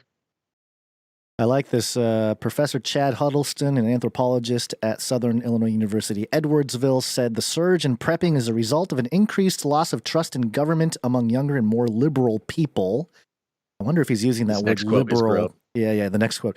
I wonder if he's using liberal in the more traditional sense there. Quote, on one side, people think Trump may bring a new world order. And they will come and get us. So we need to be ready, Huddleston reportedly said. That's the liberals. That's the liberals. The liberals think that Trump is going to do the new world order and they will come get us. You know, see, the left is now in the targets of like, look at these crazy people, new world order tinfoil hatters. Well, that's what's interesting to me is that you're right. It's bringing the product or the Pied Piper of the new world order might be a different guy, but they're both saying a new world order is coming. Both sides of the aisle are warning against it. That's very interesting. I find that fascinating. But, you know, of course, on one side you have, and then I think you have a lot of people that are sort of, I don't know, there's always a middle. I think a majority of people are more in the middle in terms of stuff. Yeah, but the middle will not survive. They're not prepping. They're not going to make it. The lukewarm will be spit out. Is that what you're saying? Yeah. Listen to this series of quotes here. Quote, we do have this authoritarian streak running through the right, and prepping plays into that. They are prepared for violence, no question. Okay. Okay, of course, not citing the statistic that more Democrats bought guns over the last 3 years than Republicans, and that the most violent outbursts in public have all been by the left, but okay. Quote, but you're also seeing an increase in militancy on the left. I'm seeing a lot of liberal preppers buying guns, saying that they waited too long. It's an unfortunate arms race that I do think we're going to see escalating as we head into the election, particularly if it's Trump versus Biden. Oh, man. They are straight up preparing for civil war, and they see now that they waited too long. Yeah. Now, look, this is great for Second Amendment activists. Yeah. And might show why more clamping. In fact, actually, over the past few years, 2A activism has been very successful in almost all states. But yeah. You know, I'm going to tag this because, you know, I had that theory that the very unlikely theory that they're going to announce Trump is dead and then he's going to hop on a video and say he's not dead. And he's, you know, it's going to cause a chaos. The Washington Post published yesterday a headline here. 2024 could be the deep fake election. Few states are acting. Washington Post calling 2024 the deep fake election.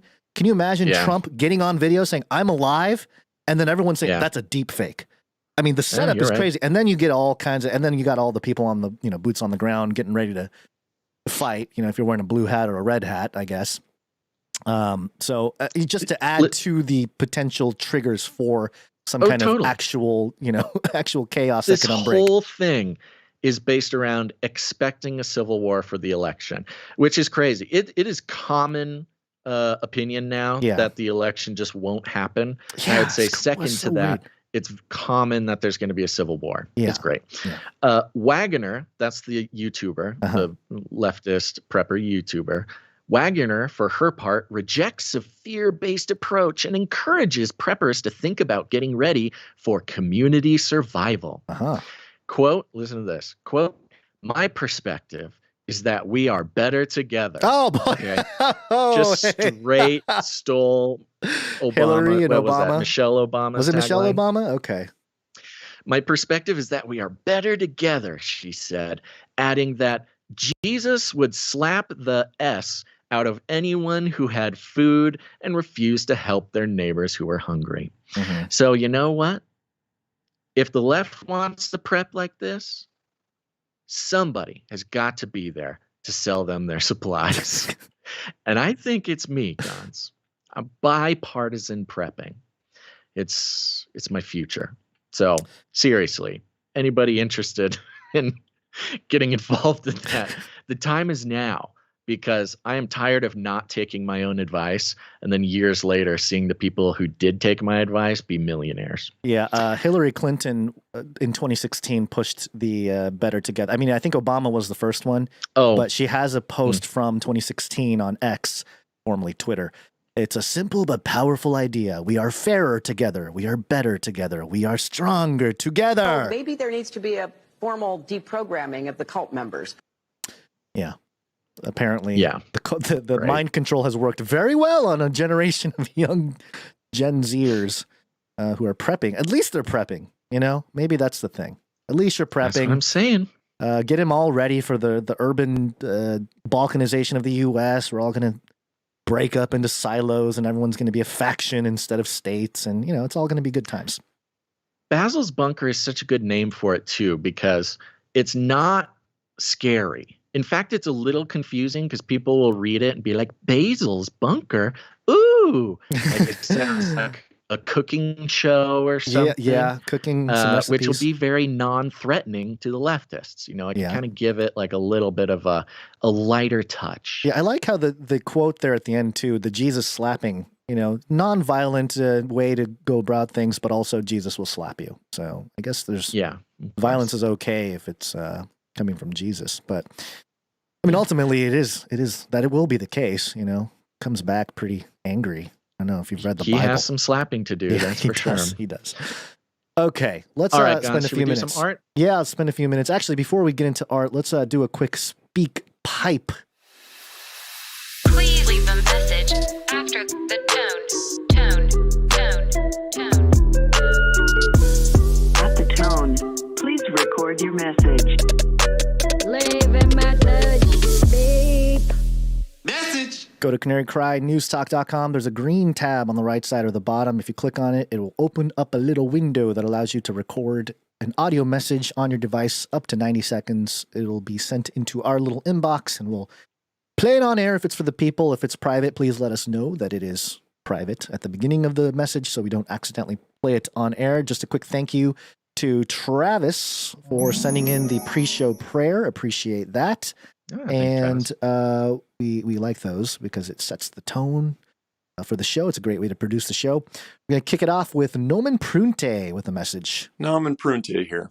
Just wanted to let you guys know that on this, the fourth day of Christmas, my normie gave to me 4 Bitcoins mining, 3 brains a washing, 2 Bidens bumbling, and a flippy to prune my pear tree.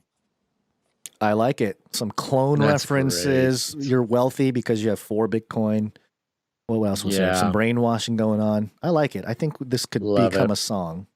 We need to make it into a full song. Yeah. Good job, Nomen Prunte. Keep it coming. Thank you very much. Next up, we have a message from Anonymous. Hey, Basil and Gons. Hey, I'm headed west. I'm on the road. I just wanted to let you guys know and thank you guys for that Slave to Servant album and the last Canary Cry supply drop. It is, I don't listen to new music that often, and it was such a treat. I just sold my van, got a new one, and it has a CD player, and I was like, wow, I can listen to a CD, and I'm getting so much joy from this album, like so much nostalgia too. Like I just hear so much influence that I can recognize, or it's just, my own musical history. But yeah, it's incredible. Man, I hear Michael Tate. I hear like Sublime. I feel like he was in a church choir at some point in his life. He's incredible. Last media I heard was like We Demand No Vindication. So he's definitely like advanced as an artist, and it's so tight. It's so good, and I hope everyone gets a chance to listen. Yeah, have a great day. Take care, guys. Bye. That's great. Thank you very much. No Awesome. Improved Day. Talking about the Slave to Servant CD that came in the supply drop, last supply drop. I'm actually ecstatic to hear that that she appreciated that, because it was a bit of a, I don't know, not a reach, but it was unusual for us to do something like that, and I'm glad everybody is liking it. The music is polished. It's fantastic sounding stuff. It's very so tight. It's very tight. Yeah. Good stuff. So appreciate that. Anonymous, thank you very much. You had something, Basil, real quick? Oh, sorry. That wasn't Nomen Prute. That was Anonymous. Yeah, that was Anonymous. We have a message from Aaron here.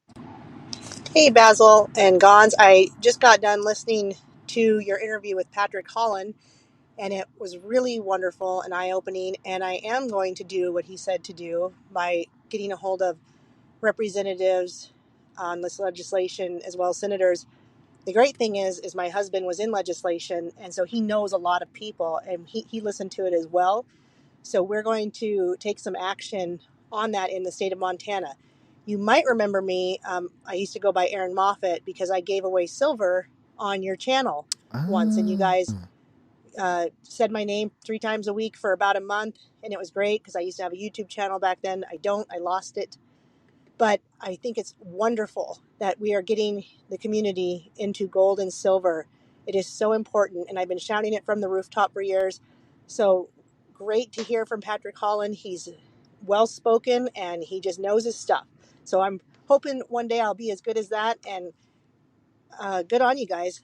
Thanks very much for all you're doing. Peace. Yeah, Thank you, Aaron. Thank you. Yeah, appreciate that. Yeah, and great to hear from you. I mean, that silver giveaway was one of the more fun, community things going on back at the time. So we appreciate that very much. Although I think gold just hit all-time high in dollars, which was great. But also I think if you look at it from the 10, 15-year perspective and consider inflation, you're still down like 45% or something. So...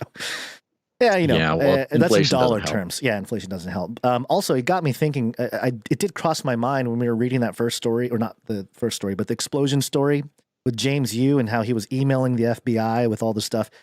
Maybe email your local people, not the FBI with your crazy conspiracy Don't go ideas. federal. Email your local representatives. That's how you get things done. Just to clarify, because I don't want people getting confused.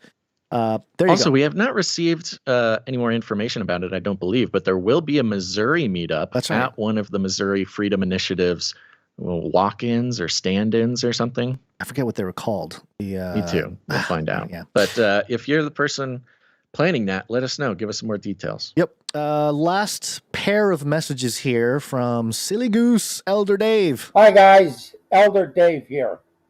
This is part 1. Oh boy. Why do gooses and geeses cross the road? The same reason chickens do.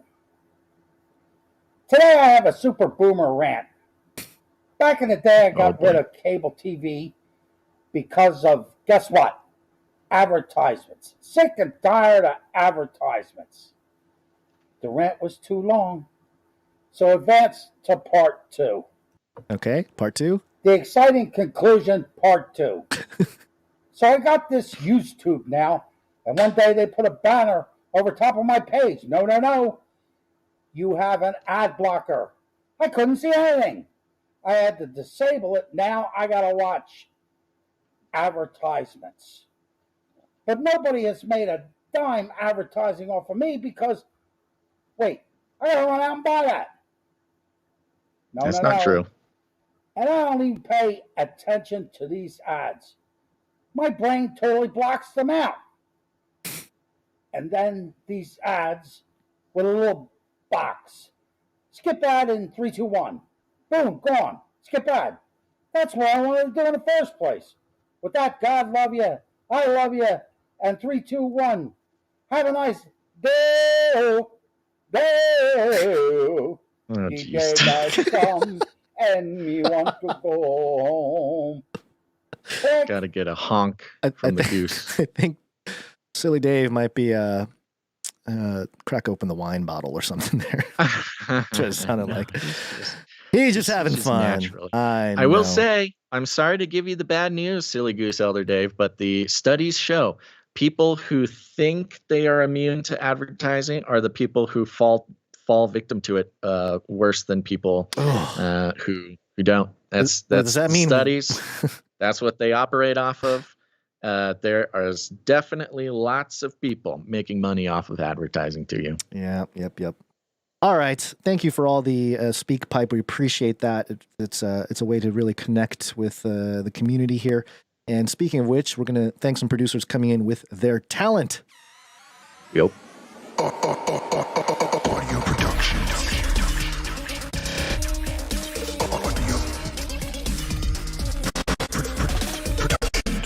Yeah, helping build the culture behind the community here at Canary Cry News. Let's zoom through these because we have a lot of them, don't we? Yes, we do. We're going to start off with Jonathan F. here. Jonathan F.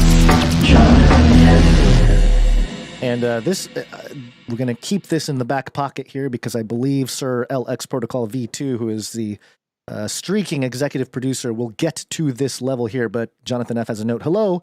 Thought The Hitchhiker's Guide to the Galaxy was a good piece of media for the 42 streak of executive producing. Yep. 42. So that is in the wings for any executive There we producers go. who gets Okay. to 42 episodes in a row, which is, wow, my goodness. That is quite the accomplishment. Coming soon. Thank you very much, Jonathan F. We have About pair. time we figure out our Baron ceremony. Yeah, because I know we need to figure Sir it out. Alex Protocol is certainly Baron level. Yep. We have some, we have a pair of jingles here from Marius and B-Dubs. The first jingle says, the note says, this jingle has been 2.5 years in the making. We have busy lives, but we are like a dog on a bone with a creative idea. We just needed a reason to finish the job. Basil and Gon's audio clips are from CCNT 317. And this one is the Kissinger. The Kissinger clip. Where's my Kissinger clip? Kissinger. We played it last episode. I know we did. I know. Is it not going to load on here? That would be a problem. It doesn't load. Oh, gotta love technology and how finicky it can be at times. Here we go. By every American administration. Don't get to that point pre-World War I type. Come on, Kissinger. Yay. So good. So good. Thank you, guys. Yep. They sent another one in here. This was the second collab jingle spelled with a G. Jingle from your fans B-Dubs and Marius. You'll never know if you don't go. You'll never shine if you don't glow. The weatherman is a total fraud. There you go. It's a Gloninger jingle. What's up, buddy? Oh, Gloninger. We have not spoken about Gloninger recently. We got to catch up with that guy. Thank you very much, you two. That's I like that. I like the collab going on. Yeah, I do too. Very cool. Appreciate it. Thank you very much to Marius and B-Dubs. Okay, we have some art to do here. We're gonna let me get the art jingle. One art, please. Gonna kick it off with Sir Dove, Knight of Vesbeltia. One art, please, from Dove. Oh boy. He has a note that reads as such. Peace. Last week on the show and on Fire Theft Radio, Basil talked about getting hate mail and how he'd like to make a button on the website where people would have to call and leave a hate voicemail instead so they can hear themselves being mean to him. Thought I'd make an illustration for the Linktree's Bash Basil button in case you guys actually wanted to do that. Hope you guys like it. Keep doing what you do, and I'll keep praying for yins. Yes, I love this. This is great. I have not done it yet, but I definitely will now. The Bash Basil button, that's great. We've got an image here of a canary who has two black eyes, a big bump on his head, his tongue is hanging out his mouth, his cheeks are red, there's a big sort of bash icon over his head, and a hand reaching in from the side of the screen, holding a phone, giving that canary just a big old bonk on the head. I like bonk Basil button, although that's not quite indicative of hate mail. But thank you very much, Sir Dove. This is hilarious.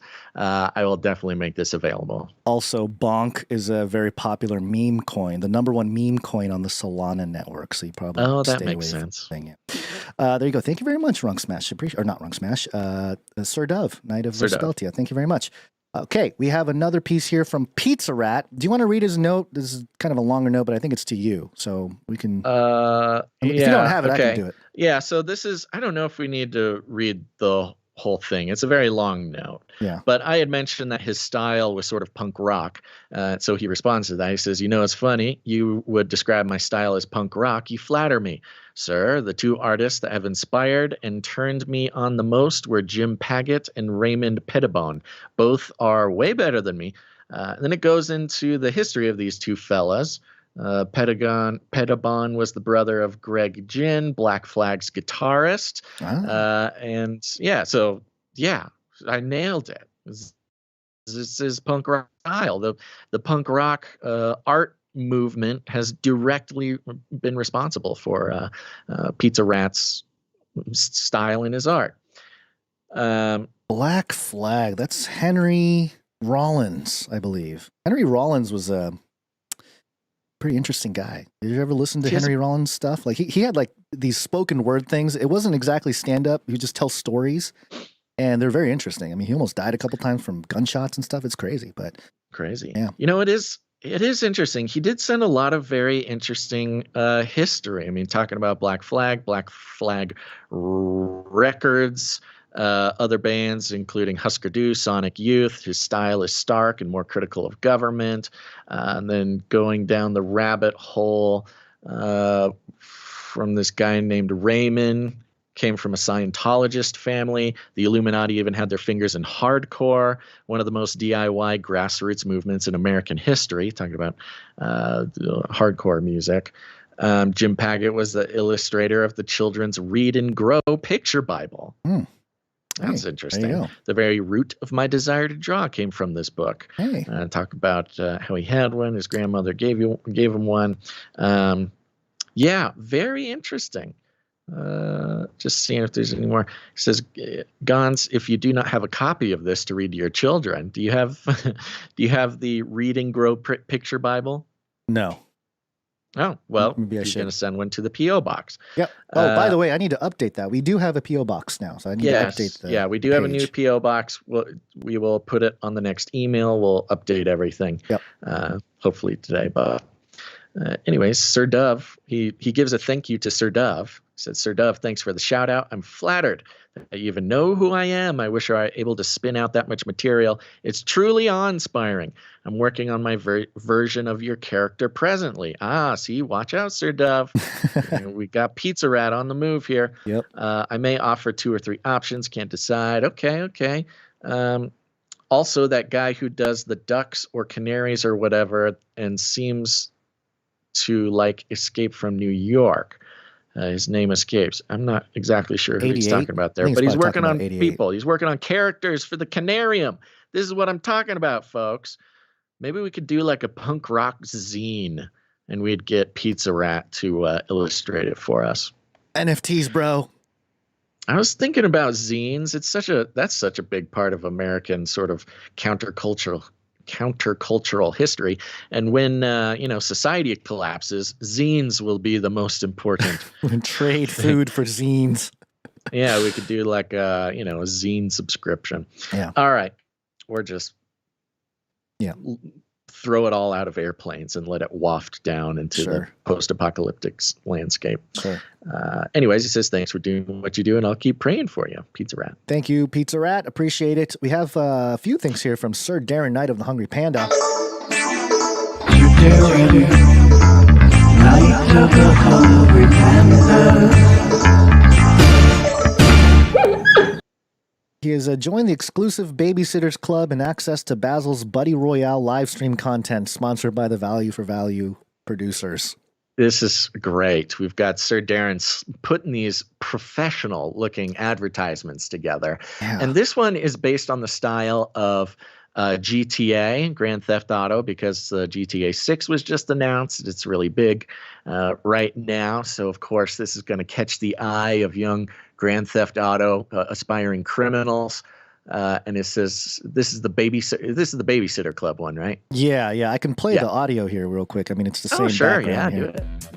I think it's just, I don't remember. Join the exclusive Babysitters Club and get access to Basil's Buddy Royale live stream content.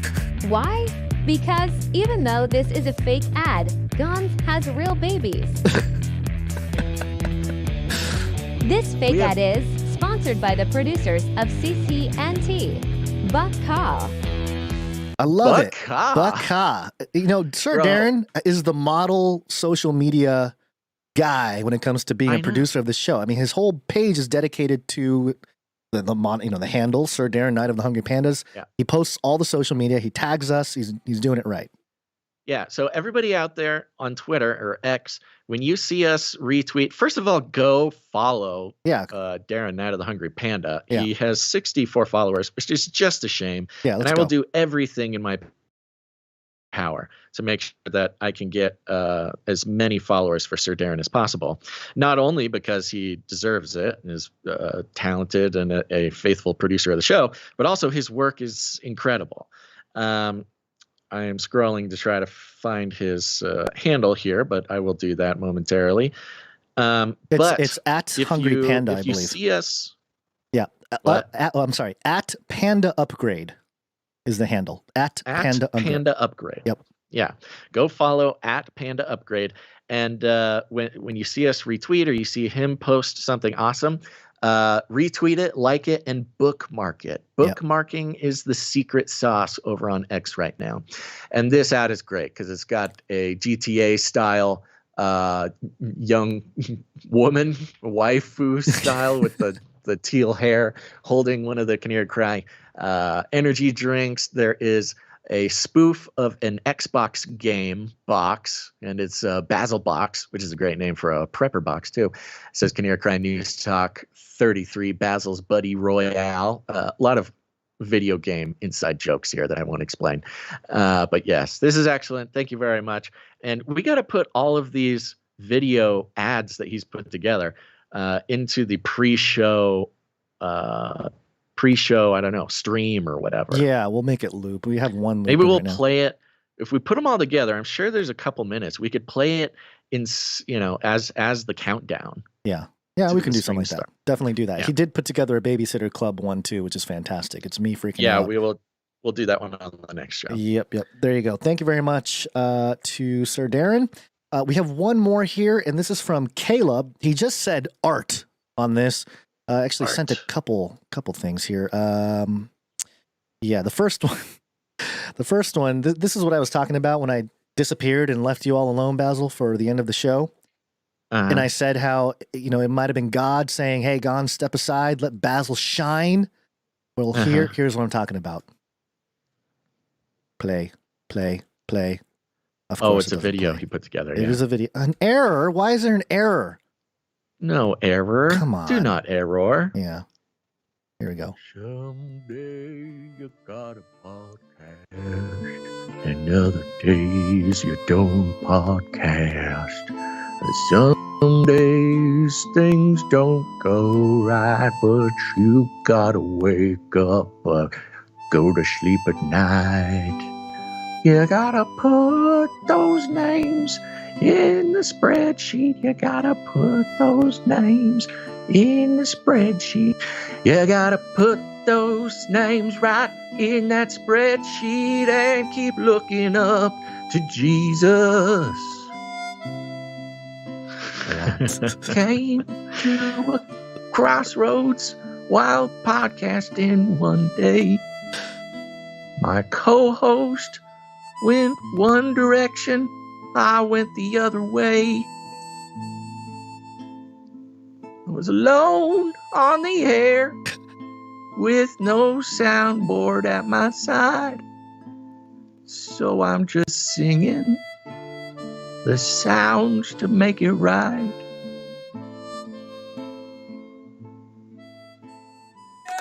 Thank you, Caleb. Thank you, Caleb. Fantastic. Yes, Fantastic if anybody work. was wondering my emotional state at the end of the Friday's episode or Monday's episode, that's what it was. So thank you very much. I'm glad that can live forever. Yeah, good stuff. And then I think this was Caleb also sent this in. It's a clip of an old 80s thing. It works better as a visual. I don't know if the audio is really worth playing, but it was one of the it was an 80s video of It's a popular meme. Yeah. That's GIF meme that's going around. I saw it being used a bunch. And what he did was he put the Canary Cry logo and a bunch of dancing canaries. And everybody will remember the song if you want to play a piece of the song. See if it works. It might not work. Might give me that whole thing where it's error. It's always gave me an error. It's always a mystery, folks. If anything's going to work around here. Here we go. Come on, Okay, play. Oh boy. So loud.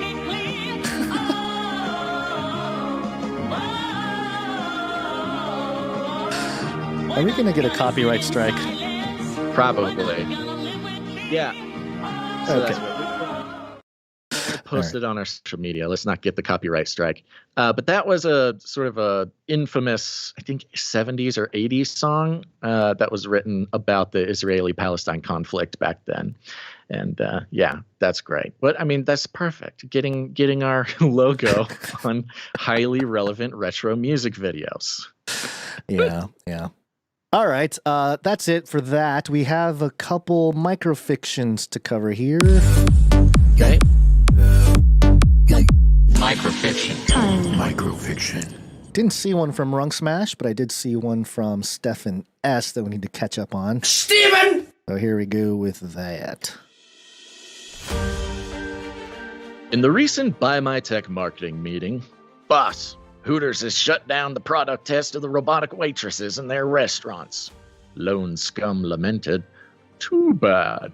I was certain the extra padding and lipstick was going to take it over the top."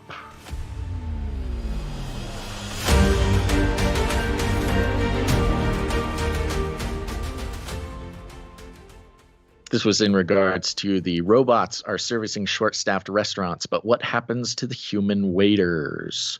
Yes, well, you can't have robots at a Hooters. I mean, or can you? I just had some weird deja vu of you reading that microfiction. I was like, I feel like this exact microfiction was read in a dream of mine like 5 years ago or something. Huh. Weird, Stefan S. Get out of my dreams, Stefan S. You broke the simulation, Stefan S.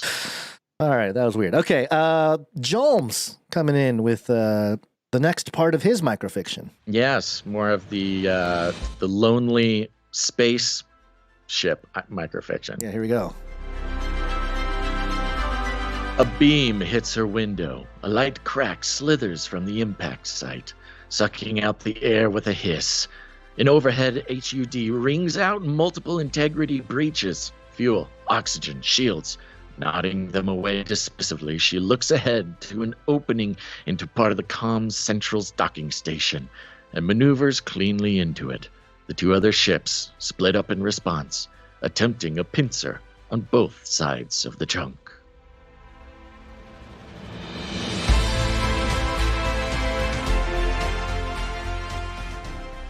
So epic.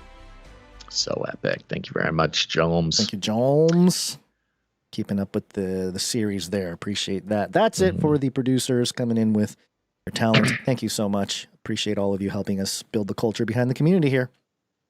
That's right. Thank you very much, everybody, for lending your talent to the show. It's a big deal. It's a big deal to send in your art. It's a big deal to make art. It's a big deal to show anybody art. It's a big deal to have thousands of people to witness your art on a live stream and have it described by a man wearing googly eye VR headset. And don't worry, there's no obstacle to getting your art on the show. We love it very much. You create the culture, and you can send in your art to us by going to canarycry.art. It's a URL. canarycry.art. Upload the art there. It goes into our spreadsheet. If you email it to us, it's really a shot in the dark if it's going to make it onto the show. And of course, if you have any articles you want us to consider for the show, just go to canarycry.report.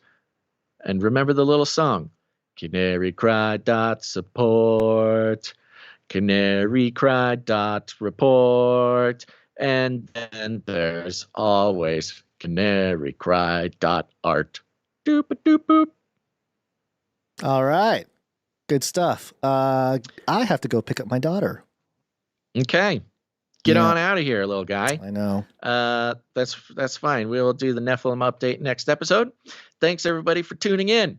I want to thank the timestampers. Yes. Hold on. Got to be ready. Timestamp. It's hard work. Timestamp. Yep, it's hard work, but it's very important work. I don't know how else to describe the importance of the timestampers. And I opened my timestamp doc, and it is scrolled to episodes from 50 weeks ago. Oh, good. It's Morgan E. Morgan E was 694. Thank you, Morgan E. Appreciate it. Thank you very much, Morgan E., for doing the timestamps, episode 694. Thank you, Dan, for the links. Thank you to everybody for everything. Thank you to Clank for clanking. And other than that, share the show, folks. Share it with your friends, share it with your family. But more importantly, share it in a way that only you can share it. Use the gifts, the talents that the Lord has given you to have an effect on this world that only you could possibly have. You don't need to fake a gas explosion or shoot 40 flares into the sky to get people's attention. That's the great part about it. That's somebody who is confused. But what you do need to do is volunteer your time to my new business venture, Basil's Bunker, so we can reach the left with the proper messaging when it comes to the end of society and being prepared for it. Look, if we can get into their orbit, get into their sphere of influence, we might be able to make some change. So go ahead and commit the rest of your life to helping me create basilsbunker.com. I just checked. I do still have the domain. Send me an email at canarycryradio@gmail.com. If you are a marketing person, if you are a web person, I think we have a web person. If you are just interested in being a fan and just joining the street team, and or just interested in getting boxes of end of society supplies from your best buddy, just prepare for that. But no matter how you share the show, we call it rattling cages, and all you got to do is walk right up to him, grab him by the cage, and then you shake it. The end of the world occurred pretty much as we had predicted. I want to shake things up, stir up some controversy, rattle a few cages. Hey, stop that! You'll never silence me. I'm the last angry man, a crusader for the little guy. Leave the bird alone. Never. Rattle a few cages. Rattle a few cages. The human race will have every opportunity to improve. And if they don't? Ask Noah. That's right. Just ask Noah. Gons, you got any last words? I don't think so. Thank you very much, everybody. Appreciate it. See you guys on Friday. We'll be back on Friday. That's right. Thanks, everybody, for listening to this episode of Canary Cry News Talk. Make sure to tune in next time. But until then, think outside the cage.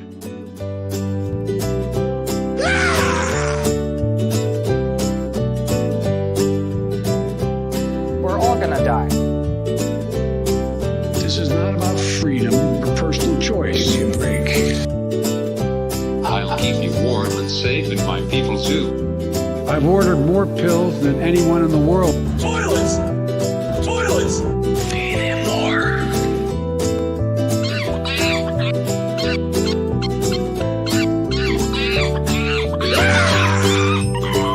It will kill. I love the Great Reset. Armageddon's on the way. This is the United States of America, for God's sake. Do not come back, you Nazi psychopaths.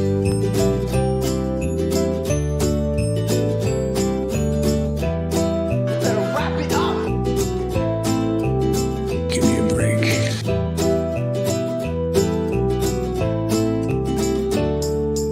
Remember, reality is an illusion. The universe is a hologram. Buy gold. Buy! I wanna shake things up. I wanna shake things up, shake things up. Leave the bird alone. I wanna stir up some controversy. I wanna rattle a few cages. I'm the last angry man. You'll never silence me. I'm the last angry man. I'm the last angry man. You'll never silence me. I'm the last angry man. A crusader for the little guy. Well, we'll see about that. Whatever, Illuminati. He's a Satanist from one of the Satanist churches here where they sacrifice babies. Value for value. We take no money from corporations, commies, or cartels.